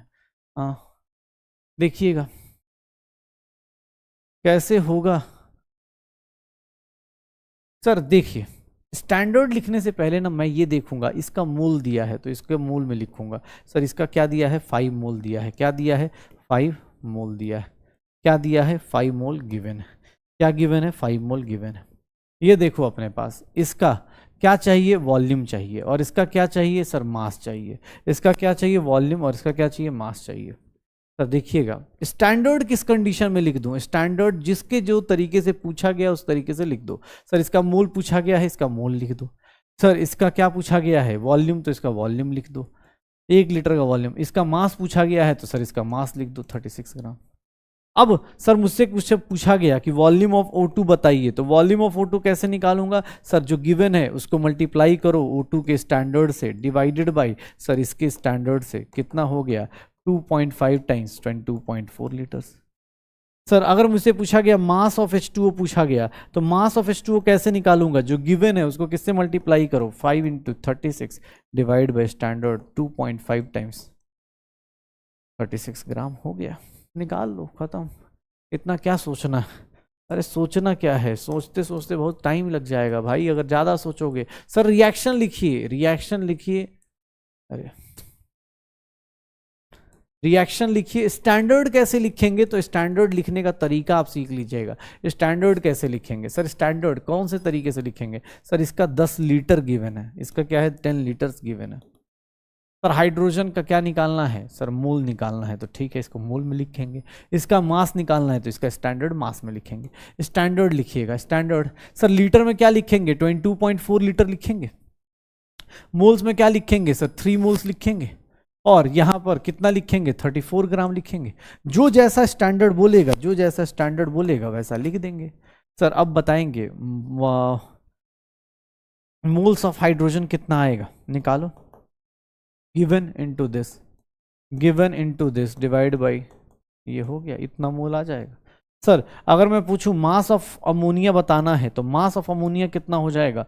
मास ऑफ अमोनिया कितना हो जाएगा? This into this 10 into 34 divide by 22.4 ग्राम आ जाएगा। हो गया, निकाल दो। पक्का श्योर हो? ऐसे क्वेश्चंस करने भाई, ऐसे ही क्वेश्चंस करने होते हैं। अब आपके सामने ऑब्जेक्टिव क्वेश्चंस मैं देता हूँ, एक एक मतलब 1 मिनट भी ज़्यादा लगेगा उनके लिए, आप 1-1 मिनट में सॉल्व कीजिए जल्दी। रिएक्शन लिखना है। अब यार रिएक्शन किसी भी हाइड्रोकार्बन का कंबशन करते हैं तो रिएक्शन आपको लिखना आना चाहिए। सर उनका रिएक्शन से प्रोडक्ट कितना बनता है? CO2 प्लस क्या बन जाता है? H2O। रिएक्शन बैलेंसिंग के ऊपर क्वेश्चन है, हो गया। अगर जिसने रिएक्शन बैलेंस कर दिया उसका आंसर आ जाएगा। सर 3 कार्बन हो जाएगा, 4 H2 हो जाएगा, और 3 2 6 और 4 10 5O2। कितना होगा ईच मोल ऑफ दिस? कितना, एक मोल के लिए कितना चाहिए? सर रिएक्शन बैलेंसिंग के ऊपर क्वेश्चन दिया गया है। ये क्वेश्चन तो ऐसे भी रिएक्शन बैलेंसिंग के ऊपर है। वीडियो पॉज कीजिए, इस क्वेश्चन को कीजिए, वीडियो पॉज कीजिए, इस क्वेश्चन को कीजिए, वीडियो पॉज करके इस क्वेश्चन को कीजिए। क्या होगा? क्या होगा?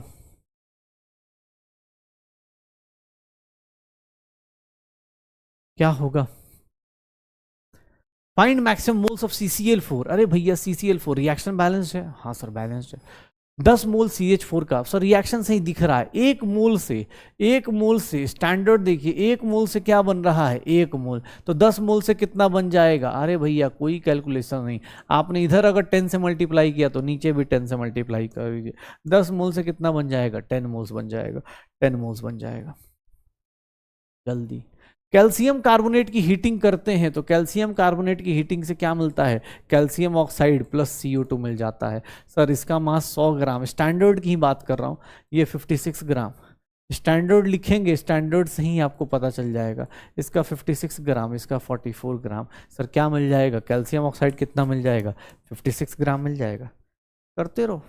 चलो अब यहाँ स्टोइचियोमेट्री, इसको कैलकुलेशन करो। रिएक्शन बैलेंस दी हुई है, नहीं भी दी होती बैलेंस तो आप बैलेंस कर लेते। बैलेंसिंग करने मतलब अगर बैलेंसिंग करने नहीं आता भाई तो दिक्कत है क्रैश कोर्स में यार, क्या बोलें फिर।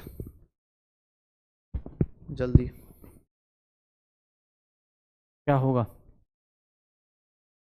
क्या होगा? क्या होगा? सर देखेंगे क्या होगा यहाँ पर। इसका 1.5 मोल ऑफ CO2 चाहिए, 1.5 mole of CO2। Normal case में आपको स्टैंडर्ड पढ़ो, ये देखो 2 मोल है। मैं तो देखो भाई एग्जाम हॉल में जगह तो मिलेगी नहीं तो मैं तो वहीं पे पेपर में ही ऐसे लिख दूंगा। इसका क्या चाहिए? 1.5 मोल। अच्छा सर इसके मोल्स कितने हैं? स्टैंडर्ड केस में कितना है? 1 मोल। इसका मोल निकालना है। अरे सर क्रॉस कर दे क्या? कैल्शियम बाइकार्बोनेट का ये देखना। सर गिवन है, ये गिवन है तो गिवन को किससे मल्टीप्लाई कर दो? इसके स्टैंडर्ड से डिवाइड बाई कितना कर दो? 2। कितना आंसर आ जाएगा? 0.75। कितना आंसर आ जाएगा? 0.75। कितना आंसर आ जाएगा? 0.75। चलिए रिएक्शन को पढ़ के दिखाइए, कौन सा रिएक्शन का स्टेटमेंट सही है, कौन सा गलत है। रिएक्शन को पढ़ के दिखाइए, क्या स्टेटमेंट सही है, क्या स्टेटमेंट गलत है। कैसा होगा? क्या होगा? क्या ये स्टेटमेंट पहले वाला सही है? नहीं sir. 2 atoms react with this, ये भी गलत है। 2 gram of aluminium react with, नहीं। ठीक है हाँ 2। अरे अरे नहीं पहले वाला सही था ना, सॉरी। अच्छा 2 ग्राम ऑफ दिस, अच्छा पहले वाला ही सही था। 2 moles of aluminium reacts with 3/2 moles of this to produce 1 mole of this. हाँ बाकी सब गलत है। चलिए बताइए सर, क्वेश्चन का आंसर बताइए, क्या होगा? कैसा होगा? How many grams of, sir यहाँ पर 1 मोल के लिए, अब देखो यहीं पे इक्वेशन लिखी है तो यहीं पे शुरू कर देता हूँ। 1 मोल के लिए कितना चाहिए? 4 ग्राम चाहिए। तो 2 मोल के लिए कितना चाहिए होगा? अरे भैया बताइए ना, ये तो कैलकुलेशन भी नहीं करनी, कितना लिख दूं? 8 ग्राम चाहिए होगा, 8 ग्राम चाहिए होगा। रिएक्शन बैलेंस्ड है, कर लो, बताइए। 90 ग्राम पानी के लिए डिपोजिशन से कितना ऑक्सीजन गैस लिबरेट होगा? सर ये देखिएगा, इसमें देखिएगा, जो लोग करना चाहते हैं प्लीज वीडियो पॉज करके करिएगा। 36 ग्राम से कितने मोल ऑक्सीजन आ रहा है? 1 मोल ऑक्सीजन आ रहा है। तो 90 ग्राम से कितना ऑक्सीजन आएगा? सर कैसे निकालूं? डायरेक्ट निकाल सकता हूं sir, 90 into 1 divide by 36। Sir 18 2 जा 18 5 जा कितना आ गया? 2.5 मोल्स आ गया। O2 का हो गया भैया। कितना करवाओगे अब? यही है, यूनिटरी मेथड करो, चाहे ऐसे करो, जैसे चाहो वैसे निकालते रहो। पक्का? चलो जल्दी। अगर ये रिएक्शन है, बस ये रिएक्शन बैलेंस नहीं है, ध्यान रखिएगा, एग्जाम हॉल में ये जरूर चेक कर लीजिएगा स्ट्रेसमेंट लगाने से पहले कि रिएक्शन बैलेंस होनी चाहिए। ये 4 होना चाहिए, यहाँ 5 होना चाहिए, 4 2 जा 8 + 5, यहाँ 13/2 होना चाहिए, यहाँ पर 13/2 हो जाएगा।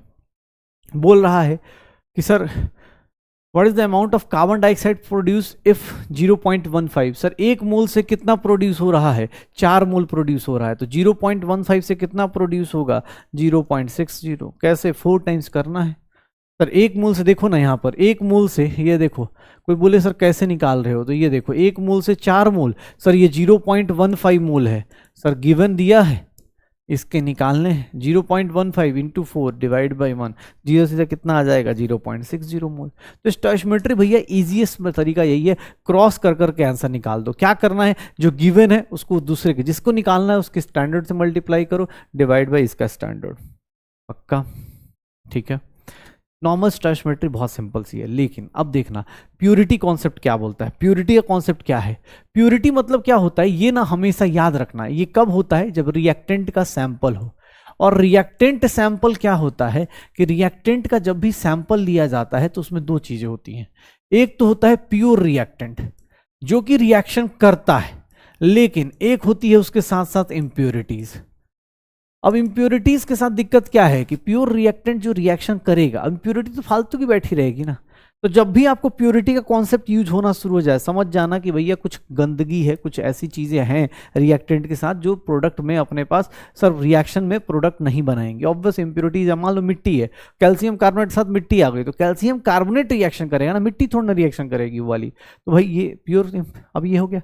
यहां पर एक चीज याद रखिएगा, कभी भी जो गिवन मास ऑफ, याद रखिएगा, given mass of reactant sample, जब भी कुछ दिया हुआ है, given mass of reactant sample is not equals to mass of pure reactant. Sir वो कुछ ना कुछ तो इंप्योरिटी होगी ही होगी, तो ये गलती मत करना। कोई पूछ दे मास ऑफ प्योर रिएक्टेंट क्या होगा, मास ऑफ प्योर रिएक्टेंट क्या होगा, तो सर कुछ नहीं, यहां पर मास ऑफ प्योर रिएक्टेंट निकालना है तो आपको अगर परसेंटेज प्योरिटी दी हुई है, percentage of purity into mass of reactant sample, mass of sample. या फिर अगर कोई पूछ दे परसेंटेज प्योरिटी निकालनी है तो परसेंटेज प्योरिटी क्या होगी sir, mass of pure reactant, mass of pure reactant divided by mass of sample. Sample मतलब जो आपने लिया है जिसके अंदर इंप्योरिटी होंगी, इनटू क्या करेंगे 100 कर देंगे, इनटू क्या करेंगे 100 कर देंगे। पक्का? तो परसेंटेज प्योरिटी आप ऐसे भी निकाल सकते हैं। बस इस तरह के क्वेश्चन में थोड़ा अलर्ट मोड पे रहना है, गलती से भी स्टोइचियोमेट्री, गलती से भी इस तरह की मत लगा देना जिसमें तुम खुद ही फंस जाओ। मतलब जो रिएक्टेंट का मास दिया है वो एग्जैक्ट नहीं है। जैसे फॉर एग्जांपल इस क्वेश्चन को देखना,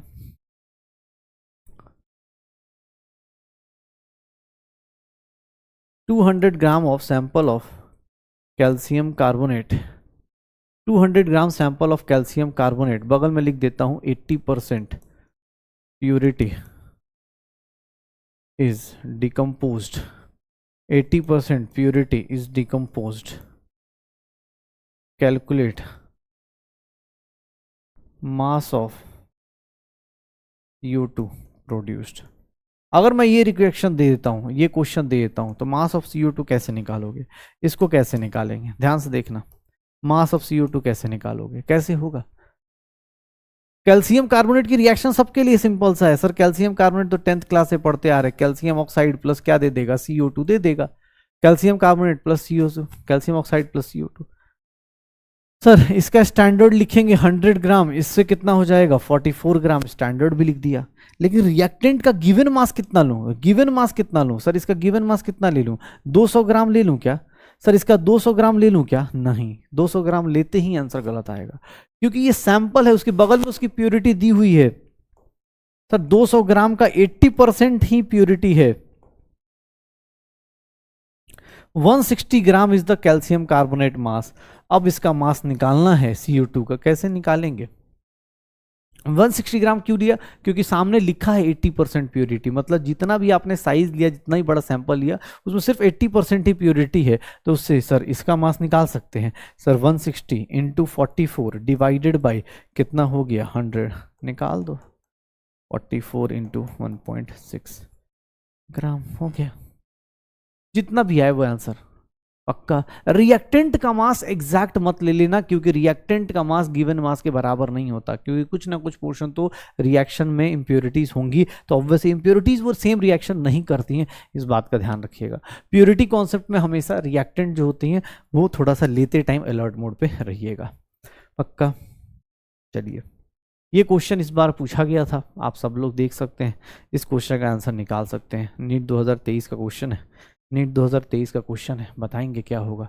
20 gram of pure calcium carbonate, calcium carbonate की रिएक्शन दी हुई है, कैल्शियम कार्बोनेट की रिएक्शन दी गई है, कोई दिक्कत नहीं। ये बताओ प्योर कैल्शियम कार्बोनेट कितना है, क्योंकि जो ये रिएक्शन शो करेगा वो नॉर्मल आदमी थोड़ा करेगा, कैल्शियम कार्बोनेट करेगा। तो सर 20 ग्राम का 20%, 4 ग्राम होगा कैल्शियम कार्बोनेट। और जब 4 ग्राम होगा तो सर 4 ग्राम में देखोगे कैल्शियम कार्बोनेट की जब हीटिंग होगी, कैल्शियम कार्बोनेट की जो हीटिंग होगी, कैल्शियम ऑक्साइड प्लस CO2 होगा, ये देख लो सर, इसके 100 ग्राम से कितना बन रहा है 44 ग्राम, तो 4 ग्राम से कितना बनेगा सर, इसको कैसे निकालें सर, आपको अभी जस्ट तरीका बताया जा चुका है। 4 इंटू 44, 4 इंटू 44 अपॉन 100 सर, ये multiply divide by this 1.76 gram sir, कर लीजिए। ये नीट का आया हुआ क्वेश्चन है, नीट का आया हुआ क्वेश्चन है, देख लीजिए, नीट का आया हुआ क्वेश्चन है। ये सब क्वेश्चंस आपको अटेम्प्ट करने, ये सब क्वेश्चंस अटेम्प्ट करने, पक्का हो जाएगा। डन, चले देखें। चलिए, ये भी बहुत प्यारा सा क्वेश्चन है। अब की बार ध्यान सुनिएगा, सैंपल दिया हुआ है, अब क्या प्योरिटी नहीं बताइए, अब क्या प्योरिटी निकालनी है। कैसे निकालेंगे प्योरिटी, प्योरिटी निकालेंगे कैसे। मैग्नीशियम कार्बोनेट है, रिएक्शन सेम टाइप होगा, पर अब क्या परसेंटेज प्योरिटी निकालनी है, दिया नहीं है, दिया होता तो हम इधर मल्टीप्लाई करते। लेकिन एक चीज पता है, ये जो रिएक्शन करेगा वो कौन करेगा, मैग्नीशियम कार्बोनेट का जो ये रिएक्शन है ये कौन करेगा, और प्योर करेगा या इंप्योरिटी वाला भी करेगा, इंप्योरिटी नहीं करेगा ना, प्योर ही करेगा, तो प्योर वाले का। चलो सर 84 ग्राम से कितना मल्टी प्रोड्यूस हो रहा है 44 ग्राम, मास से देख लो सर, इसका और इसका 44, इसको हाँ मैग्नीशियम 24 प्लस 16 40 ग्राम, ये देखिएगा सर, इसका कितना ग्राम मास दिया हुआ है 8 ग्राम गिवन है क्या, इसका मास क्या दिया है 8 ग्राम गिवन है क्या।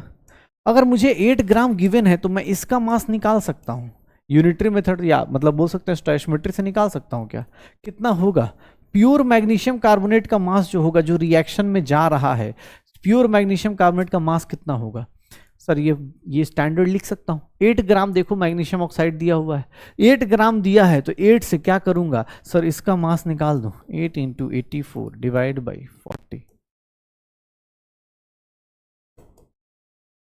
16.8 ग्राम, यही होगा पक्का 16.8 ग्राम। सर ये किसका मास है, प्योर मैग्नीशियम कार्बोनेट का, किसका मास है, प्योर मैग्नीशियम कार्बोनेट का। सर ये टोटल मास में से देखो 20 ग्राम ले लोगे सारा आंसर कर, 20 ग्राम तो सैंपल का मास है ना, तो परसेंटेज प्योरिटी क्या होगी, परसेंटेज प्योरिटी क्या होगी sir, pure magnesium carbonate, pure magnesium carbonate divide by sample का मास, डिवाइड बाई सैंपल का मास इनटू क्या हो गया 100।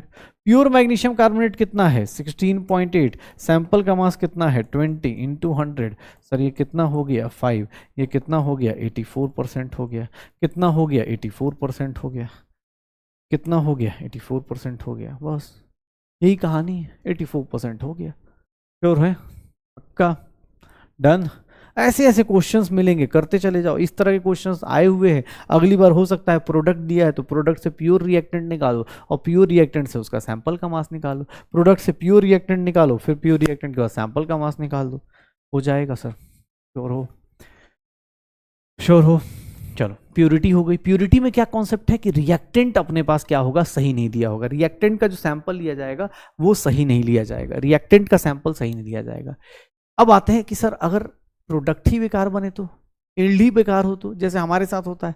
हम लोग क्या करते हैं, जैसे हम सोच के बैठते हैं कि अरे सर ऐसे पढ़ाई करेंगे, 12 फरवरी से चालू करेंगे क्रैश कोर्स, ऐसे ऐसे ऐसे ऐसे तगड़े ढंग से पढ़ेंगे, ऐसे मतलब धो धा देंगे, ये करेंगे। बट रियलिटी में नहीं होता। 2 दिन बाद 4 दिन बाद जोश ठंडा होने लगता है। जैसे 2 दिन बाद तीसरा दिन है, तीसरे दिन पे देखोगे भाई जोश धीरे धीरे कम होना शुरू हो जाता है। अरे सर बस रेस्ट, 10 मिनट का रील देख लेता हूँ, आता है और 10 मिनट कब 1.5 घंटे बीत जाते हैं किसी का नहीं पता चला। मैं भी खुद ही बैठे बैठे 10 मिनट देखता हूँ, पता चला कब 1.5 घंटा बीत गया नहीं पता चलता। फिर पता चलता है अच्छा भाई बच्चों को बताना भी है, ठीक है। ये नॉर्मल चीज़ है।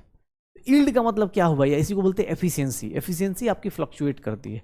जब आप सोच के बैठते हो ना कि दिन में 12 घंटे पढ़ूंगा, 24 घंटे पढ़ूंगा, 12-24 घंटे पढ़ाई नहीं हो पाती, 12 घंटे भी नहीं हो पाती, रियलिटी है। अब मैं मतलब सर किताब खोल के तो बैठा ही रहता हूँ भाई। किताब खोल के बैठने से अगर कोई पढ़ने वाला बन जाता तो पता नहीं तुम्हारे घर में आसपास कितने लोग किताब खोल के बैठे रहते हैं। पढ़ने का मतलब होता है पढ़ना, ठीक है। पढ़ने का मतलब होता है पढ़ना, और उस चीज़ को सीधा सीधा हम रिलेट करते हैं कि हाँ भाई जो पढ़ाई कर रहे सिंसियरली, उस टाइम टाइम का पता नहीं चलता, ठीक है। उस टाइम टाइम क्या होता है, रिलेटिव चला जाता है। सेम चीज़ यहाँ पे है। यील्ड कॉन्सेप्ट क्या है या एफिशिएंसी कॉन्सेप्ट क्या है कि भाई तुम जो रिएक्शन करोगे ना, देखो 2 टाइप की चीज़ें एक्चुअली। एक थ्योरेटिकल यील्ड है। थ्योरेटिकल यील्ड मतलब जैसे तुमने नोटबुक बना ली कि सर एकदम मज़ेदार हम लोग थ्योरेटिकल यील्ड। थ्योरेटिकल यील्ड मतलब जो आप ना कैलकुलेट करके कहाँ से लेके आ रहे हो। थ्योरेटिकल यील्ड मतलब कैलकुलेटेड फ्रॉम स्टोइचियोमेट्री, जैसे हम लोग करते हैं। अभी जो कैलकुलेशन कर रहे थे स्टोइचियोमेट्री से कैलकुलेट कर रहे थे, ये इतना बनेगा, वो इतना बनेगा, ये इतना रिएक्शन करेगा, यही था। एक होता है एक्चुअल, जैसे हमने बोला कि हम 12 घंटे पढ़ेंगे और सुबह 6 बजे उठ जाएंगे, 4 बजे उठ जाएंगे, एकदम उठ के ऐसे धड़ल्ले से पढ़ेंगे, सर ऐसा करेंगे, बैकलॉग खत्म, कोई बात नहीं। अपने आप का नहीं समझाता है कि अरे सर कोई बात नहीं, धड़ाधड़ खत्म करेंगे। भाई साहब ये धड़ाधड़ के चक्कर में ना सब गड़बड़ जाता है। देखिएगा एक्चुअल यील्ड क्या है। एक्चुअल यील्ड में क्या होता है, एक्चुअल यील्ड में क्या होता है, एक्चुअल यील्ड क्या है तो सर ये एक्चुअल यील्ड मतलब क्या हो रहा होता है कि सर लेस, या बोल सकते हैं जो इन रियलिटी obtained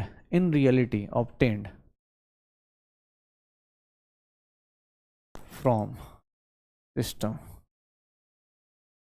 जो रियलिटी में आपको सिस्टम दे रहा है, मतलब जैसे आप कोई रिएक्शन कर रहे हैं, ध्यान सुनिएगा, कोई भी रिएक्शन कर रहे हैं, मान लीजिए ए से आप बी जा रहे हैं, ठीक है, 2 मोल। ये 1 मोल से आप कितना जा रहे हैं, 2 मोल। मैं अगर पूछूं कि सर 10 मोल लेंगे, आप यहाँ 10 मोल ए का लेंगे तो बी के कितने मोल्स बनेंगे, 20 मोल बन जाएंगे।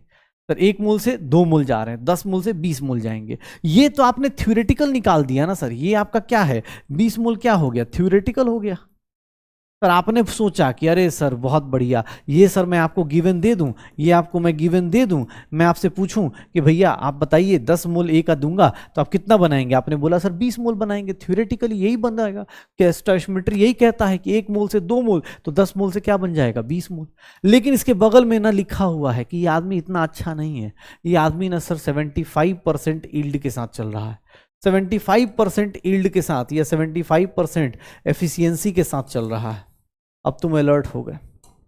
अब भैया जो तुम सोच रहे थे ना वैसा नहीं होगा। क्यों? क्योंकि सर जो तुम सोच रहे थे ना वैसा नहीं होगा। क्यों? अरे भैया देखो ना क्या हो रहा है।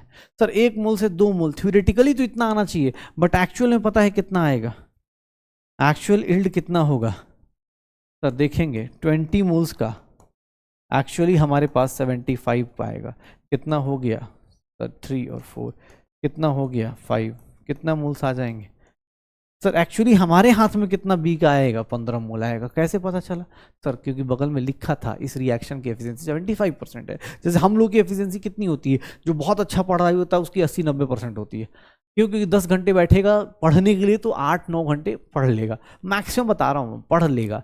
बैठने को तो भाई 12 घंटे बैठ सकता है वो आदमी, 15 घंटे बैठ सकता है जैसे एग्जाम पास आए। लेकिन हाँ, एग्जैक्ट यील्ड क्या होगी तो ऑब्वियस है, मोस्टली दिमाग का जो अपना एक लेवल है उसमें 80%, मतलब मान के चलते हैं वही बहुत अच्छा बच्चा है, एकदम कंट्रोल में चल रहा है, तो 80% उसकी एफिशिएंसी होगी।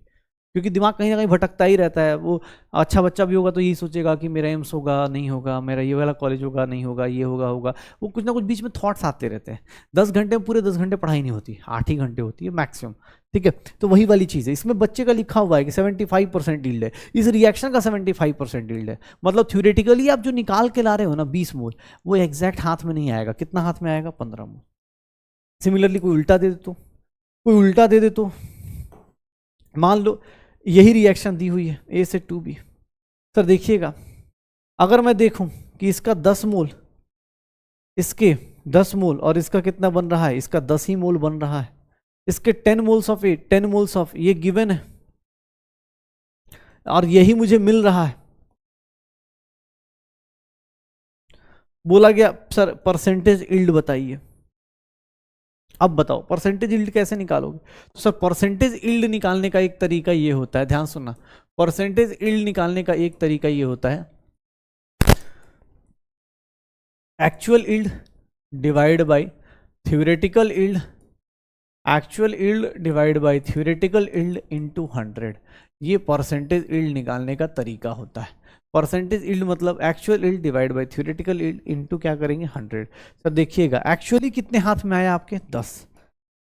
सर अगर आप सही से स्टोइशियोमेट्री करते, अगर स्टोइशियोमेट्री करते तो थ्योरेटिकली कितना आना था? एक्चुअली 10 मोल आया, थ्योरेटिकली कितना आना था? सर थ्योरेटिकली कैलकुलेट करते, थ्योरेटिकल कैलकुलेट करते तो कितना आता? 10 के बदले 20 आता। और परसेंटेज निकाल दीजिए, कितना परसेंट इसकी यील्ड है? 50% यील्ड है। कितनी परसेंट यील्ड है? 50% यील्ड है। 50% इसकी क्या है? एफिशिएंसी है। देख लो भाई। सर एक्चुअली आप ऑब्टेन्ड कितना हो रहा है? 10 मोल। आना कितना था? थ्योरेटिकली कितना आना चाहिए था? 20 मोल। सर क्या हो गया? ये क्या हो गया? ये क्या हो गया? सर जिंदगी में देख रहे हो क्या क्या चल रहा है, ये क्या हो गया हमारे साथ। तो सर हम लोग क्या कर रहे हैं, ठीक है, हम लोग क्या कर रहे हैं, अलग अलग तरीके से, अलग अलग तरीके से हम लोग देख रहे हैं, ठीक है, कि भाई यील्ड को कॉन्सेप्ट क्या है, सर परसेंटेज यील्ड क्या है? 50%। पक्का हो जाएगा। सर आपको या तो थ्योरेटिकल दिया होगा, एक्चुअल दिया होगा, आप यील्ड निकाल दो, या फिर थ्योरेटिकल दिया होगा, यील्ड परसेंटेज दी होगी तो ये एक्चुअल निकाल दो। जैसे फॉर एग्जांपल ये देखो क्वेश्चन, देखो सुनना ध्यान से, 300 gram of calcium carbonate, calcium carbonate सुनना रहा आप पहले एक बार सुन लेना, फिर अगला क्वेश्चन आप करना खुद से। H2SO4 से रिएक्शन कर रहा है, कैल्शियम सल्फेट मिल रहा है, प्लस क्या मिल जाएगा? H2CO3 मिल जाएगा। ठीक है, अब चलो ये रिएक्शन है, ठीक है सर, इसका रिएक्शन बैलेंस्ड है ना? हाँ सब बैलेंस्ड। इसके 100 ग्राम से, 100 ग्राम से इसके कितने बनेंगे? 40 प्लस 32 72 और 72 प्लस 72 प्लस 96 8 9 7 16 168। 100 ग्राम से कितना बनना चाहिए? 168 ग्राम। स्टैंडर्ड तो यही कह रहा है। क्या दिया गया है? इसका 300 ग्राम गिवन है, ध्यान से देखिएगा 300 ग्राम गिवन है। चलो इससे कितना बनना चाहिए था? थ्योरेटिकली कितना बनना चाहिए था? देखना, थ्योरेटिकल यील्ड अभी जस्ट स्टोइशियोमेट्री से निकालना सीखा है। 300 into 300 into 168, 300 into 168 divide by 100, कितना बनना चाहिए था? 3 इंटू 168, 3 इंटू 168 ग्राम। सर एक्चुअली में कितना कैल्शियम सल्फेट बन रहा है? एक्चुअल कितना बन रहा है? एक्चुअल यील्ड कितनी है? तो सर एक्चुअल यील्ड जो है ये कितना हो गया यार? 424 और 16 3 जा 48, 48 504 ग्राम हो गया। ठीक है, एक्चुअल यील्ड कितनी है? 272 ग्राम। कितनी है एक्चुअल यील्ड? कितनी है? 272 ग्राम। सर परसेंटेज यील्ड कैसे निकालेंगे? सर एक्चुअल यील्ड और थ्योरेटिकल यील्ड देख लो। एक्चुअल यील्ड कितनी बन रही है? 272 और ये कितना है? 504, यही है ना? हाँ, इंटू क्या आ गया? इंटू क्या आ गया? इंटू क्या आ जाएगा? 100 आ जाएगा। अब कैलकुलेट करेंगे ये कितना हो जाएगा, 2 से डिवाइड करेंगे तो कितना आ जाएगा? देखना ये 136 हो जाएगा और ये कितना हो गया 25, 252 हो जाएगा, 252। एक बार और करो, 126 आ जाएगा और ये कितना होगा 136 का, 136 का 2 से डिवाइड करेंगे तो 618 आ जाएगा। 618, अरे यार कितना करें, 4 से डिवाइड करेंगे, 4 से नहीं करेंगे,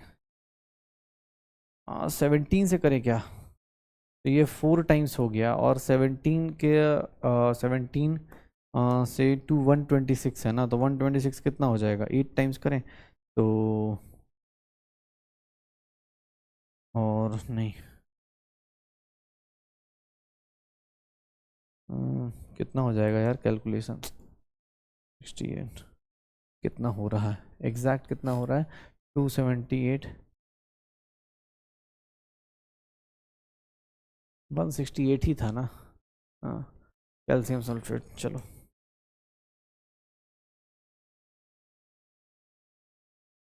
यार भाई देखो, मैं कैलकुलेटर यूज कर लेता हूँ क्योंकि अब हो गया है काफ़ी टाइम, तो मेरा दिमाग भी कम चल रहा है कैलकुलेशन में। ठीक है, मैं तो, तुम लोग तो बीच में पॉज मार देते होगे, इतनी मेहनत साथ साथ में तो ना करते हो, मुझे पूरा भरोसा है। इसी में चाय पानी सब पी रहे होगे कि अच्छा 53.96, कुछ गड़बड़ ले लिया क्या हमने, कुछ गड़बड़ हुआ है। कैल्शियम का कितना है 40 प्लस सल्फर का कितना है 32 प्लस ऑक्सीजन का कितना है 64, अरे यार 136 हो गया, यही से गड़बड़ हो गया। अरे रिकॉर्डिंग वाले बैच वाले सब हंस रहे होंगे कि सर फंसे हैं, मज़ा आ रहा है। ठीक है, सर फंसे हैं, मज़ा आ रहा है। 300 इंटू 136 डिवाइड बाई 100, देखो रिकॉर्डिंग में यही फ़ायदा है ना। ठीक है, 40 यार 3 ग्राम, ये हो गया। एक्चुअली कितना आ रहा है, तो ये आ रहा है, एक काम करते हैं 3 × 136 अपॉन 272 कर देते हैं, इंटू 100 कर दें, तो ये देख लो अपने पास कितना हो गया, ये कितना हो गया 136, तो हाँ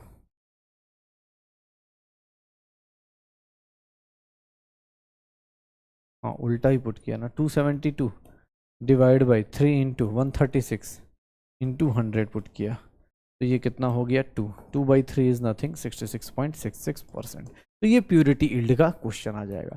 ईल्ड का क्वेश्चन जब भी आएगा ना, ईल्ड का क्वेश्चन जब भी आएगा ऐसे आएगा, जैसे ये क्वेश्चन दिया है, इसमें पहले ही बता दिया, एफिशिएंसी पहले ही बता दी है, एफिशिएंसी पहले ही बता दी है कितनी है 80% है।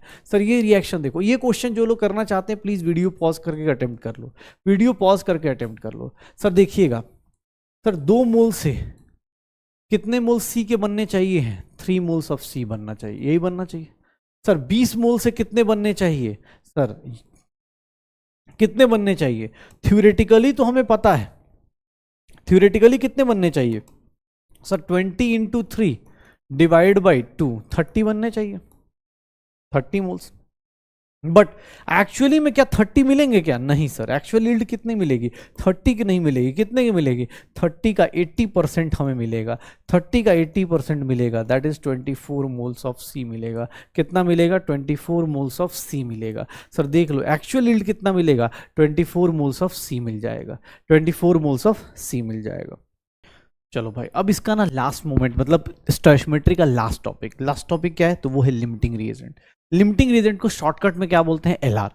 भाई लिमिटिंग रिएजेंट कौन सा है सर, सबसे पहली चीज लिमिटिंग रिएक्टेंट बोल दे तो सीधा सीधा, लिमिटिंग रिएक्टेंट मतलब वैसा reactant which is 100% which is fully consumed during the reaction, fully consumed या यूज्ड ड्यूरिंग द रिएक्शन। ये कॉन्सेप्ट कब आता है ये याद रखना, ये कॉन्सेप्ट कब आता है ये याद रखना। लिमिटिंग रिएजेंट का कॉन्सेप्ट कब आता है, जब एक से ज्यादा, when more than one reactant, when more than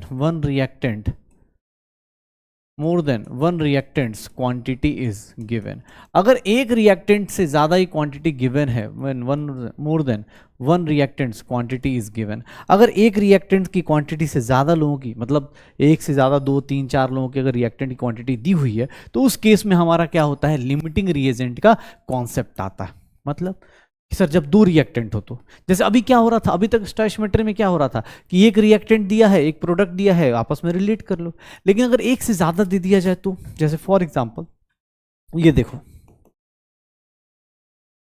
ये दे रहा है, अब मैं आपको गिवन में ही क्या करूं, इसके गिवन में ही क्या दे दूं, 10 मोल दे दूं, और इसके गिवन में ही क्या दे दूं, 10 मोल दे दूं, और अब पूछूं कि सी के मोल्स बताओ, अब मैं पूछूं कि सी के मोल्स बताओ तो कैसे निकालोगे, अब मैं पूछूं कि सी के मोल्स बताओ तो कैसे निकालोगे, दोनों की ही क्वांटिटी दे दी।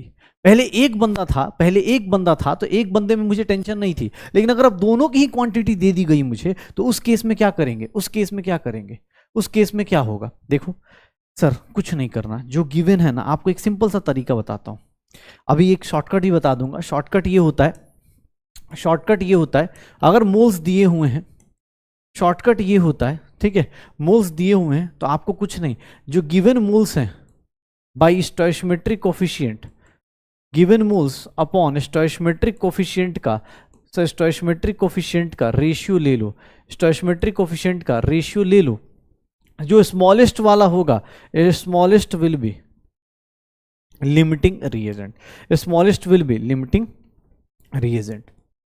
जैसे फॉर एग्जांपल इसका स्टोइकियोमेट्रिक कोफिशिएंट कितना है 2, इसका कितना है 2 मोल, इसका 1 मोल, सर क्या करेंगे 10/2 करेंगे 5 आ जाएगा, और ये 1/10/1 करेंगे 10 आ जाएगा, तो लिमिटिंग रिएजेंट इससे क्या पता चल गया सर 10, ये क्या हो जाएगा लिमिटिंग रिएजेंट। लेकिन एग्जाम हॉल में अगर आप भूल गए या एग्जाम हॉल में मोल्स नहीं दिया है, क्या करना है, देखो 10/2 करो, लिमिटिंग रिएजेंट जो गिवन मोल से डिवाइड बाई स्टोइकियोमेट्रिक कोफिशिएंट, 10/1, 10/2 5 हो गया, और 10/1 कितना हो गया 10, तो सर क्या होगा 5 इज मतलब 5 वाला क्या हो जाएगा, वो स्मॉलेस्ट है, smallest will be limiting reagent, A is the limiting reagent. लेकिन अगर बाय द वे आप भूल गए, एग्जाम हॉल में आप भूल गए कि सर लिमिटिंग रिएजेंट कैसे निकालते हैं, वो पूछ गए, मतलब भूल गए, मोल्स के टर्म में ना देखे, ग्राम के टर्म्स में दिया हो, तो एक सिंपल सा यूनिटरी मेथड बताता हूं, एक सिंपल सा तरीका आपको बताया जा चुका है।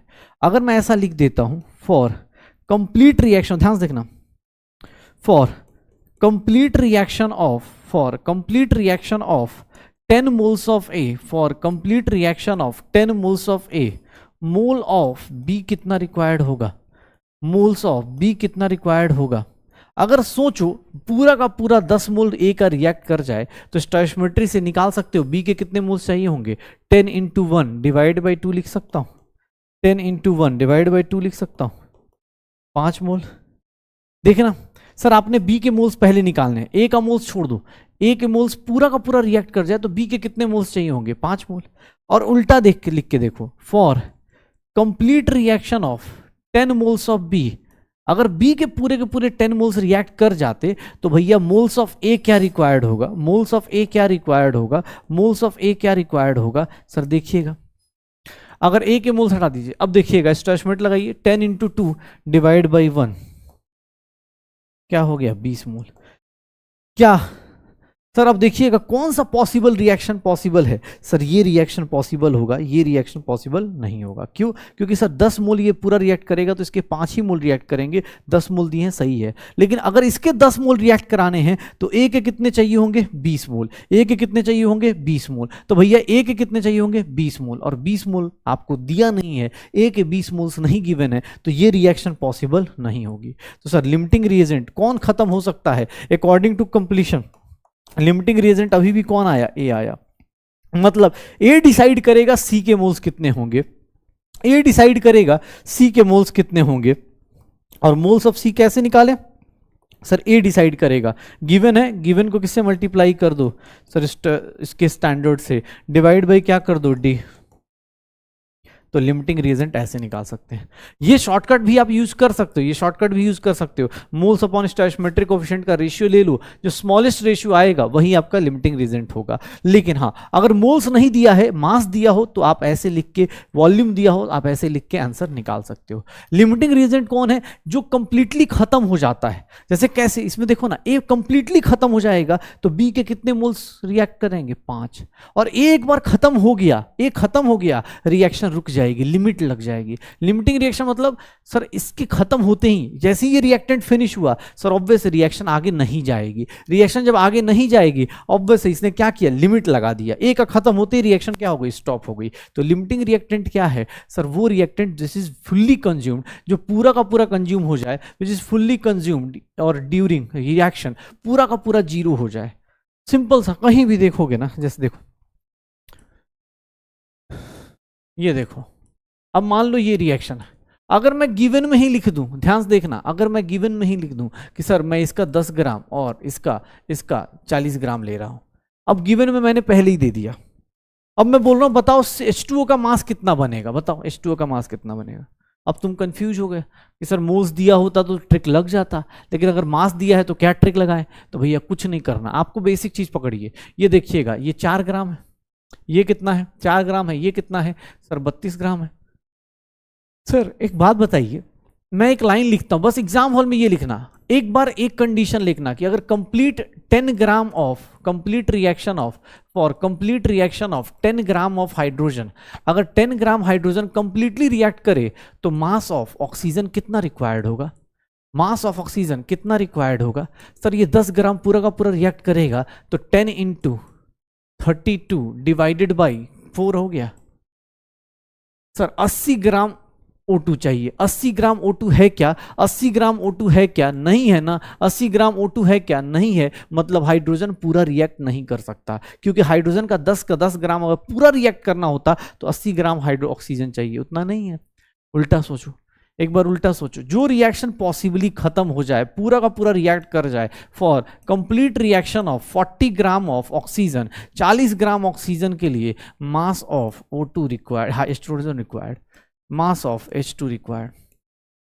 अगर इसकी बात करें, ध्यान देखना, इसकी बात करें तो सर 40 इंटू क्रॉस करो divide by, sir 40 into given into this divide by 32, sir 8 4 जा 8 5 जा, सर 4 से 4 गया, कितना चाहिए 5 ग्राम चाहिए, 5 ग्राम हाइड्रोजन चाहिए, 5 ग्राम हाइड्रोजन है। सर ये रिएक्शन पॉसिबल है, मतलब लिमिटिंग रिएजेंट कौन हो गया सर O2 हो गया, कंप्लीटली खत्म हो सकता है। एक्सेस रिएक्टेंट कौन होगा, एक्सेस में कौन होगा, एक्सेस रिएक्टेंट कौन होगा, एक्स्ट्रा में कौन होगा, लिमिटिंग रिएक्टेंट, ये खत्म हो जाएगा। एक्सेस में कौन बच जाएगा, सर देखिए ना 10 ग्राम लिया था उसमें से 5 ही ग्राम तो यूज हुआ, तो 5 ग्राम O2 क्या हो जाएगा, 5 ग्राम। एक्सेस रिएक्टेंट कौन होगा, एक्सेस रिएक्टेंट कौन होगा, हाइड्रोजन होगा।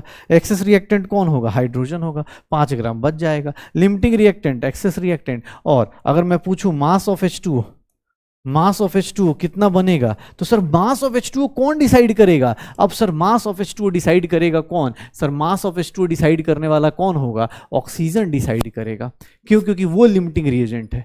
दोनों रिएक्टेंट थे, दोनों में से एक ही बंदा डिसाइड करेगा। कैसे पता चला, सर ये खत्म हो जाएगा, जैसे ही ये फिनिश होगा रिएक्शन रुक जाएगी, H2O बंद हो जाएगा। तो मास ऑफ H2O कैसे डिसाइड होगा, तो सर वो होगा 40 इंटू 36 अपॉन 32, यही होगा सर। 8 4 जा 8 5 जा 4 से ये 9 टाइम्स 45 ग्राम आ जाएगा। मास ऑफ H2O कितना आ जाएगा, 45 ग्राम। तो इसके ऊपर बस यही क्वेश्चन है, आपको एग्जाम हॉल में ये दो चीजें लिखनी है, आंसर आ जाएगा। अगर मोल्स दिया है, बहुत सिंपल, मोल्स दिया है तो मोल्स के केस में तो शॉर्टकट लग जाएगा। लेकिन अगर मास दिया है तो आप 2 लाइन लिख के देखो, एक बार इसको कंप्लीटली खत्म करके देखो, एक बार इसको कंप्लीटली फिनिश करके देखो, जो हो जाए, जो पॉसिबल है। जैसे ऊपर वाला पॉसिबल नहीं है, क्यों, क्योंकि अगर हाइड्रोजन पूरा का पूरा रिएक्ट कर जाएगा ना, तो सर ऑक्सीजन का इतना मास है ही नहीं।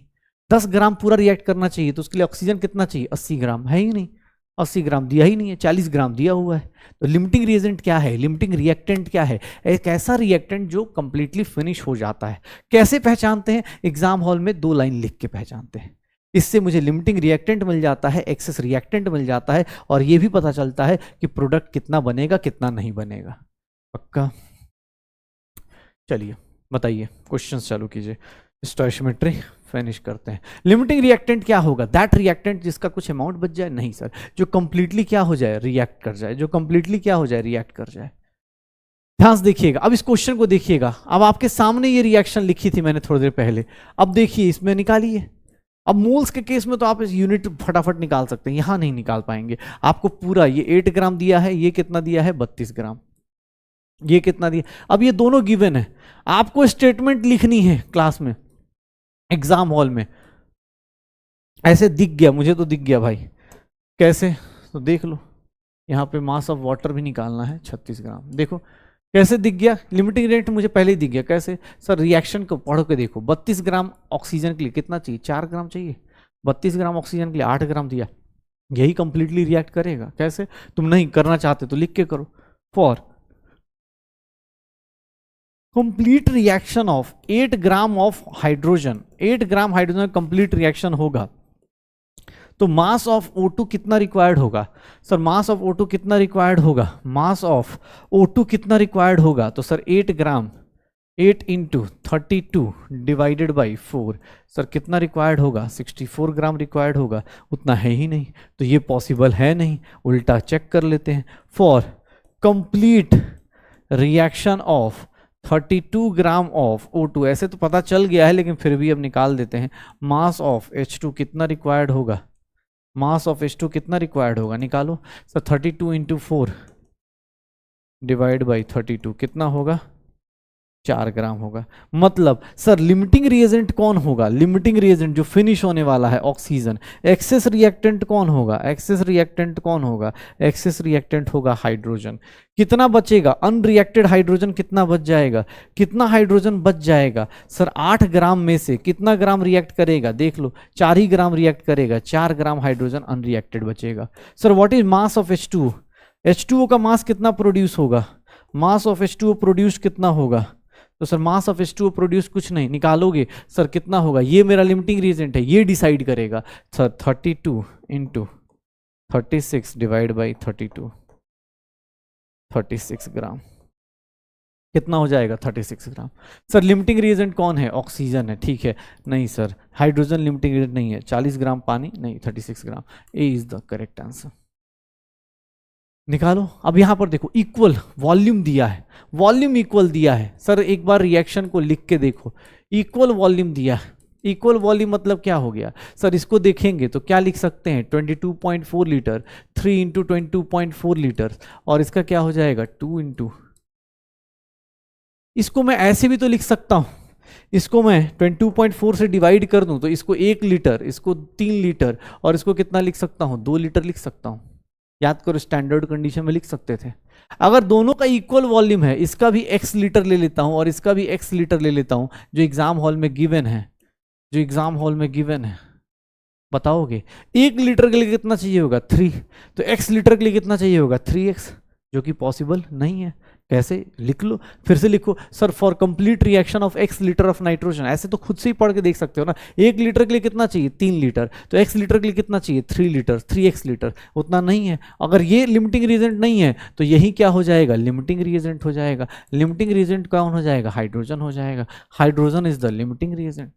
बाकी मर्जी है, x ना मान के 10x मान, 10 लीटर मान लो। करो। क्या है? कैल्शियम हाइड्रोक्साइड की रिएक्शन हो रही है, कैल्शियम हाइड्रोक्साइड की रिएक्शन हो रही है। कैल्शियम हाइड्रोक्साइड की रिएक्शन होगी, क्या बनेगा? कैल्शियम सल्फेट प्लस क्या बन जाएगा? H2O बन जाएगा। कैल्शियम सल्फेट प्लस क्या बन जाएगा? H2O बन जाएगा। कैल्शियम सल्फेट प्लस H2O बन जाएगा। ये देख लो। सर क्या हो रहा है? इसके 0.2 मोल्स दिए और इसके कितने दिए हैं? 0.5 मोल्स दिए गए। सर 1 मोल से 1 मोल रिएक्ट करता है, सर 0.2 से 0.2 रिएक्ट करेगा। सर ये पूरा का पूरा खत्म हो जाएगा, ये पूरा का पूरा 0 हो जाएगा। इसका कितना बच जाएगा? लिमिटिंग रीजेंट कुछ कुछ देख के ही बता सकते हो ना, स्टोइचोमेट्रिक कोएफिशिएंट से डिवाइड करके निकाल लो। सर लिमिटिंग रीजेंट ये डिसाइड करेगा कैल्शियम सल्फेट कितना बने, तो ये डिसाइड करेगा कैल्शियम सल्फेट। ये क्या है? Limiting reagent. तो कैल्शियम हाइड्रोक्साइड डिसाइड करेगा कितना बनेगा। तो सर ये कितना बन जाएगा? 0.2 मोल बन जाएगा। कितना बन जाएगा? 0.2 मोल बन जाएगा। कितना बन जाएगा? 0.2 मोल। करो। 5 मोल नाइट्रोजन 10 मोल हाइड्रोजन से रिएक्ट कर रहा है। सर जल्दी जल्दी करो, निकालो अब लिमिटिंग रिएजेंट। मोल्स में दिया है तो मोल्स के केस में तो लिमिटिंग रिएजेंट ऐसे ही निकाल सकते हैं। 5/5, 5/1, 1 हो गया। 10/3, 3.33। तो लिमिटिंग रिएजेंट कौन हो गया? सर लिमिटिंग रिएजेंट यही हो गया। लिमिटिंग रिएजेंट इसके 10 मोल थे, यही लिमिटिंग रिएजेंट हो गया। क्योंकि सर स्टोइचोमेट्रिक कोएफिशिएंट से डिवाइड कर लीजिए। NH3 कितना बनेगा? सर इसके 3 मोल से इसके 2 मोल्स बनते हैं, तो सर 10 मोल से कितने बनेंगे? सर स्टोइचोमेट्री 10 इंटू सर क्रॉस करना, शॉर्टकट करना सीखा था तो 20/3 हो जाएगा। कितना हो जाएगा? 20/3 आ जाएगा। कर भाई, क्वेश्चंस कर, वीडियो पॉज करो, अटेम्प्ट करो, वीडियो पॉज करो और अटेम्प्ट करो। रिएक्शन, रिएक्शन आपको लिखने आना चाहिए, रिएक्शन लिखने ऐसे आना चाहिए, H2+2। इसको सर, इसका 1 लीटर, चाहे ऐसे लिख देता हूं, देख लेना भाई, सीधा सीधा दिख रहा है। तुझे क्या दिया गया है सर? ये गिवन है।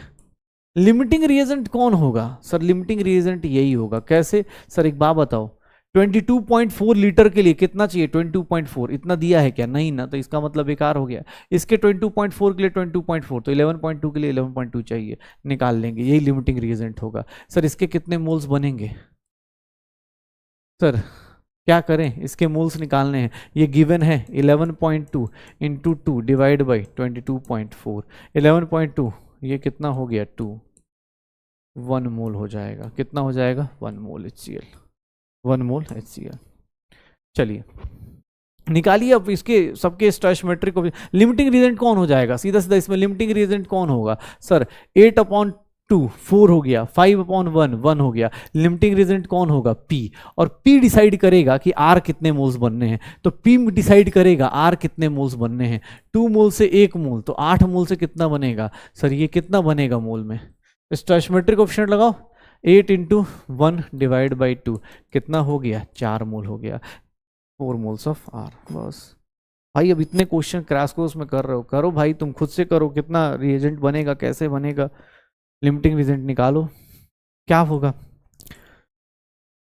देखो। सर लिमिटिंग रिएजेंट कौन होगा? 5/1 5 हो गया, 8/2 तो लिमिटिंग रिएजेंट कौन हो गया? B हो गया, लिमिटिंग रिएजेंट B हो गया, 8/2 4 हो गया। सर C कितना बनेगा? C कितना बनेगा? कुछ तो गड़बड़ हो गया है इसमें, कुछ डेसिमल गड़बड़ हो गया है, ऑप्शंस गलत हैं, ये ऑप्शंस गलत हैं। C के मोल्स कितने बनेंगे देखिएगा, 2 मोल से 1 मोल, तो 8 मोल से कितना बनेगा? डैश मोल। कितना होगा? तो moles of C, moles of C कितना होगा? 8 इंटू 1 डिवाइड बाई 2 कितने बनेंगे? 4 मोल्स ऑफ C बन जाएगा, 4 मोल ऑफ C बन जाएगा, पक्का। चलो भाई ठीक है, तो स्टोइचियोमेट्री हो गई, स्टोइचियोमेट्रिक अपने पास स्टोइचियोमेट्रिक कैलकुलेशंस हो गई हैं, वो पूरा का पूरा वो। अब कॉन्सेंट्रेशन टर्म्स में 2 कॉन्सेंट्रेशन टर्म्स रहती हैं, बाकी कॉन्सेंट्रेशन टर्म्स हमने लास्ट क्लास में करा था। हमने देखो कौन कौन से कॉन्सेंट्रेशन टर्म्स कर लिए हैं। मास बाई मास कर लिया है, मास वॉल्यूम अपॉन वॉल्यूम कर लिया है, अगर बात करूँ मास बाई वॉल्यूम कर लिया है, और 4th one volume by mass कर लिया है। पहले तो ये 4 परसेंटेज वाले किए, फिर हम लोगों ने कल की क्लास में मास फ्रैक्शन किया है। कल की क्लास में हमने क्या किया था? मास फ्रैक्शन किया था। फिर हम लोगों ने क्या किया है सर? वॉल्यूम फ्रैक्शन किया हुआ है, वॉल्यूम फ्रैक्शन किया हुआ है। और फिर हमने क्या किया है सर? मोल फ्रैक्शन किया हुआ है। हमने क्या किया था? मोल फ्रैक्शन किया हुआ था। तो ये फ्रैक्शन के टर्म्स हो गए थे। फिर हमने एक और चीज़ करी थी, पीपीएम किया था, और 9 कॉन्सेंट्रेशन टर्म्स पीपीबी कर लिया था। ये हमने कॉन्सेंट्रेशन टर्म्स लास्ट क्लास में इतने कर लिए थे, इतने कॉन्सेंट्रेशन टर्म्स हमने फिनिश कर लिए थे। सर आपको मतलब सारे फॉर्मूले कल ही कराए हैं, तो आप एक बार देख लीजिएगा। आज जो हमें कॉन्सेंट्रेशन टर्म्स करने हैं वो कौन कौन से हैं, थोड़ा ध्यान से देखिएगा। जो कॉन्सेंट्रेशन टर्म्स हमें करने हैं वो है molarity. Molarity capital M, capital M भैया ध्यान सुनिएगा, क्योंकि सॉल्यूशन में ये सब चीजें फिर से रिपीट होंगी, सॉल्यूशन में फिर से रिपीट होंगी। मोलैरिटी क्या है? तो सर ये क्या रिप्रेजेंट करता है? इट रिप्रेजेंट्स देखिएगा सर, सॉल्यूशन जब भी बनाएंगे तो 2 लोग होंगे। एक को क्या बोलते हैं? सॉल्वेंट बोलते हैं, जो पहले होता है उसको सॉल्वेंट बोलते हैं, जो डालते हैं उसको क्या बोलते हैं? सॉल्यूट। सॉल्यूट का मतलब क्या होता है? जो क्वांटिटी वाइज क्या हो? कम हो, लेस इन क्वांटिटी हो, लेस इन क्वांटिटी हो। सॉल्वेंट कौन होगा? जो हाई इन क्वांटिटी हो, जो ज्यादा होता है क्वांटिटी में उसको क्या बोलते हैं? सॉल्वेंट। मोस्टली हम सॉल्वेंट को 1 से रिप्रेजेंट करते हैं, मैं नहीं, एनसीईआरटी रिप्रेजेंट करता है 1 और 2 के रिस्पेक्ट में, तो ध्यान रखिएगा। सॉल्यूट हो गया और क्या हो गया? सॉल्वेंट। मोलैरिटी किसको रिप्रेजेंट करता है? तो it represents number of moles of solute present in 1 litre, या हम बोल सकते हैं 1000 ml of solution. 1 litre solution में कितने मोल्स ऑफ सॉल्यूट हैं उसी को क्या बोला जाता है, मोलैरिटी। मतलब अगर सामने वाले की मोलैरिटी कहीं ऐसा लिखा हुआ है 2mNaCl एक्वस सॉल्यूशन अगर कहीं लिखा हुआ है, इसका मतलब क्या है 2mNaCl एक्वस सॉल्यूशन अगर कहीं लिखा हुआ है तो इसका मतलब क्या है कि sir 2 moles of NaCl is present in 2 moles of NaCl is present in 1 litre, या फिर हम बोल सकते हैं 1000 moles of solution, 1000 ml of solution। भाई चल जाए यार, 1000 ml of solution मतलब कि सर 1 लीटर सॉल्यूशन में किसके मोल्स हैं, 2 मोल्स हैं, किसके, NaCl के 2 मोल्स हैं 1 लीटर सॉल्यूशन में। मोलैरिटी निकालने का फॉर्मूला देखेंगे तो मोलैरिटी निकालने का सिंपल फॉर्मूला क्या आता है कि number of moles of solute divided by volume of solution. लेकिन याद रखिएगा ये मोल में लेंगे और ये किस में लेंगे, लीटर्स में। मोलैरिटी मोल्स और लीटर में, इसीलिए मोलैरिटी का जो यूनिट होता है वो यूनिट होता है मोल्स पर लीटर, या फिर इसी को हम लोग बोल देते हैं मोलर, जिसको कैपिटल M से रिप्रेजेंट किया जाता है, कैपिटल M से। अच्छा, number of moles of solute ना देके कभी कभी क्या होता है, mass of solute divide by molar mass of solute upon volume in litre. ये किसको रिप्रेजेंट कर रहा है, ये किसको रिप्रेजेंट कर रहा है, मोलैरिटी किसको, ये किसको रिप्रेजेंट कर रहा है, नंबर ऑफ मोल्स को। 2 मतलब सॉल्यूट, और अगर वाई देवे वॉल्यूम आपका लीटर में दिया नहीं है, ml में दिया है, तो आप ये फॉर्मूला लेके भी कैलकुलेट कर सकते हैं, आप ये फॉर्मूला यूज करके भी कैलकुलेट कर सकते हैं। तो मोलैरिटी का जो फॉर्मूला है, मोलैरिटी का ये फॉर्मूला आप यूज करिए। 2 जो है वो क्या है, सॉल्यूट का। 2 हमेशा याद रखना, जब भी आपको सॉल्यूशन में, कल जब चैप्टर पढ़ेंगे सॉल्यूशन चैप्टर, उसमें भी क्या आएगा, 2 मतलब सॉल्यूट, 1 मतलब सॉल्वेंट, पक्का। तो 2 सॉल्यूट 1 क्या हो गया, सॉल्वेंट, पक्का। तो मोलैरिटी इसको बोलते हैं, molarity is nothing, molarity is number of moles of solute divide by solvent, पक्का। वॉल्यूम ऑफ सॉल्यूशन, पक्का। इसी अब अच्छा यहां से देखना, अगर मुझे number of moles of solute चाहिए, तो number of moles of solute क्या लिख दूंगा, मोलैरिटी इनटू वॉल्यूम लिख सकता हूं क्या, लीटर्स में। कैसे आया सर, ये रहा, मोलैरिटी इनटू वॉल्यूम लीटर्स में लिख सकता हूं, पक्का। तो number of moles of solute आ जाएगा ऐसे। अच्छा, किसी ने बोल दिया कि सर अगर वॉल्यूम ml में हो जाए तो मोलैरिटी इनटू वॉल्यूम अगर ml में दिया हो तो यहां सर मोल्स ना निकल के क्या आ जाएगा, नंबर ऑफ मिली मोल्स आ जाएगा, number of milli moles of solute आ जाएगा, number of milli moles of solute आ जाएगा। तो ये ध्यान रखिएगा, मोलैरिटी इनटू वॉल्यूम, ml में दिया तो मिली मोल्स, वॉल्यूम में दिया तो लीटर में दिया तो sir solute, number of milli moles, ऐसे आ जाएगा। ध्यान से देख लो अपने पास, मोलैरिटी इसको बोलते हैं, मोलैरिटी का फॉर्मूला है डायरेक्ट पुट करो, आंसर निकालो। इवन आप मोलैरिटी को ना अभी देखोगे आप, मोलैरिटी के साथ साथ एक टर्म और आता है, फिर हम लोग कल अब इसके ऊपर स्टार्ट करेंगे। मोलैरिटी स्मॉल m से रिप्रेजेंट करते हैं। मोलैरिटी क्या रिप्रेजेंट करता है, ध्यान सुनना, इट रिप्रेजेंट्स, दोनों में डिफरेंस है, कैपिटल M और स्मॉल m में डिफरेंस है। It represents number of moles of solute, ये भी number of moles of solute represent करता है, लेकिन प्रेजेंट इन वो सर 1 लीटर सॉल्यूशन में करता है, ये 1 kg सॉल्वेंट में, या हम बोल सकते हैं 1000 ग्राम ऑफ सॉल्वेंट में करता है, 1000 ग्राम ऑफ सॉल्वेंट में करता है, 1 kg सॉल्वेंट या 1000 ग्राम सॉल्वेंट में। मतलब ये number of moles of solute in 1 kg of solvent. अगर मैं मोलैरिटी की बात करूं तो मोलैरिटी का स्मॉल m का फॉर्मूला जो होता है वो ये होता है, मास ऑफ सॉल्वेंट, ये मोल्स में है तो ये क्या हो जाएगा, केजी में, ये मोल्स में है तो ये केजी में।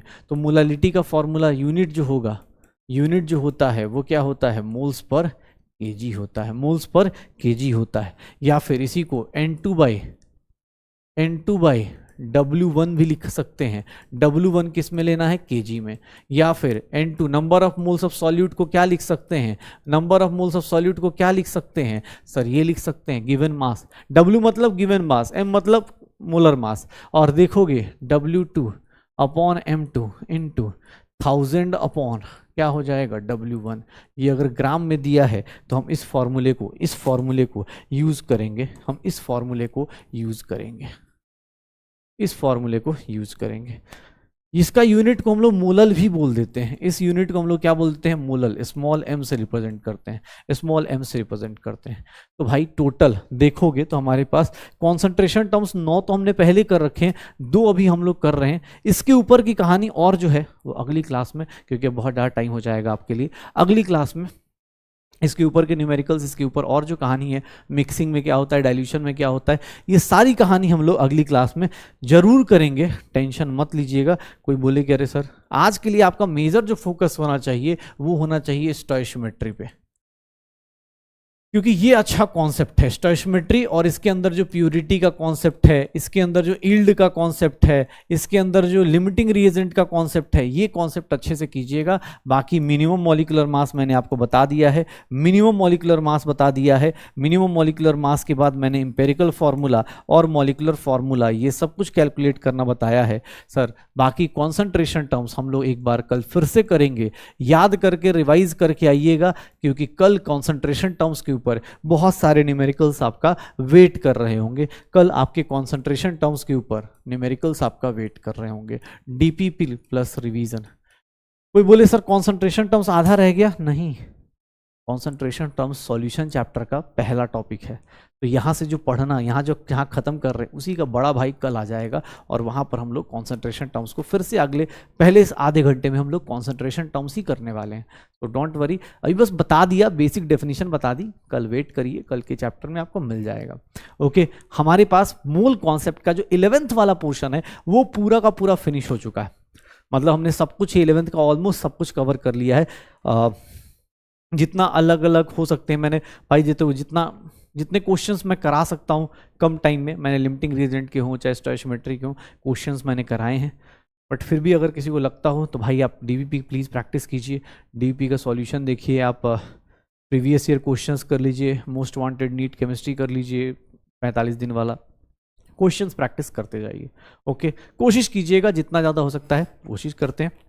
छोटे छोटे पैकेट्स में आपको हर एक दिन बहुत कुछ पढ़ाया जा रहा है, इन सबको इकट्ठा कीजिए और एक अच्छे शॉर्ट नोट्स बनाइए, सो दैट कि आपको फिजिकल केमिस्ट्री में डर ना लगे। फॉर्मूलाज एक साथ लिखते जाइए, सो दैट कि आपको एक बार में ऐसा ना हो कि जब चैप्टर एंड हो तो उसी के साथ साथ आपके फॉर्मूलाज भी एंड हो जाए कि हाँ यार इस चैप्टर के इतने फॉर्मूलाज हैं, 2 पेज 4 पेज जो भी हैं उसी में ख़त्म कर लो। ओके, चलो मिलते हैं अगली क्लास में, और अगली क्लास में नया चैप्टर, नई शुरुआत। ठीक है, चलो बाय बाय, एंजॉय करो।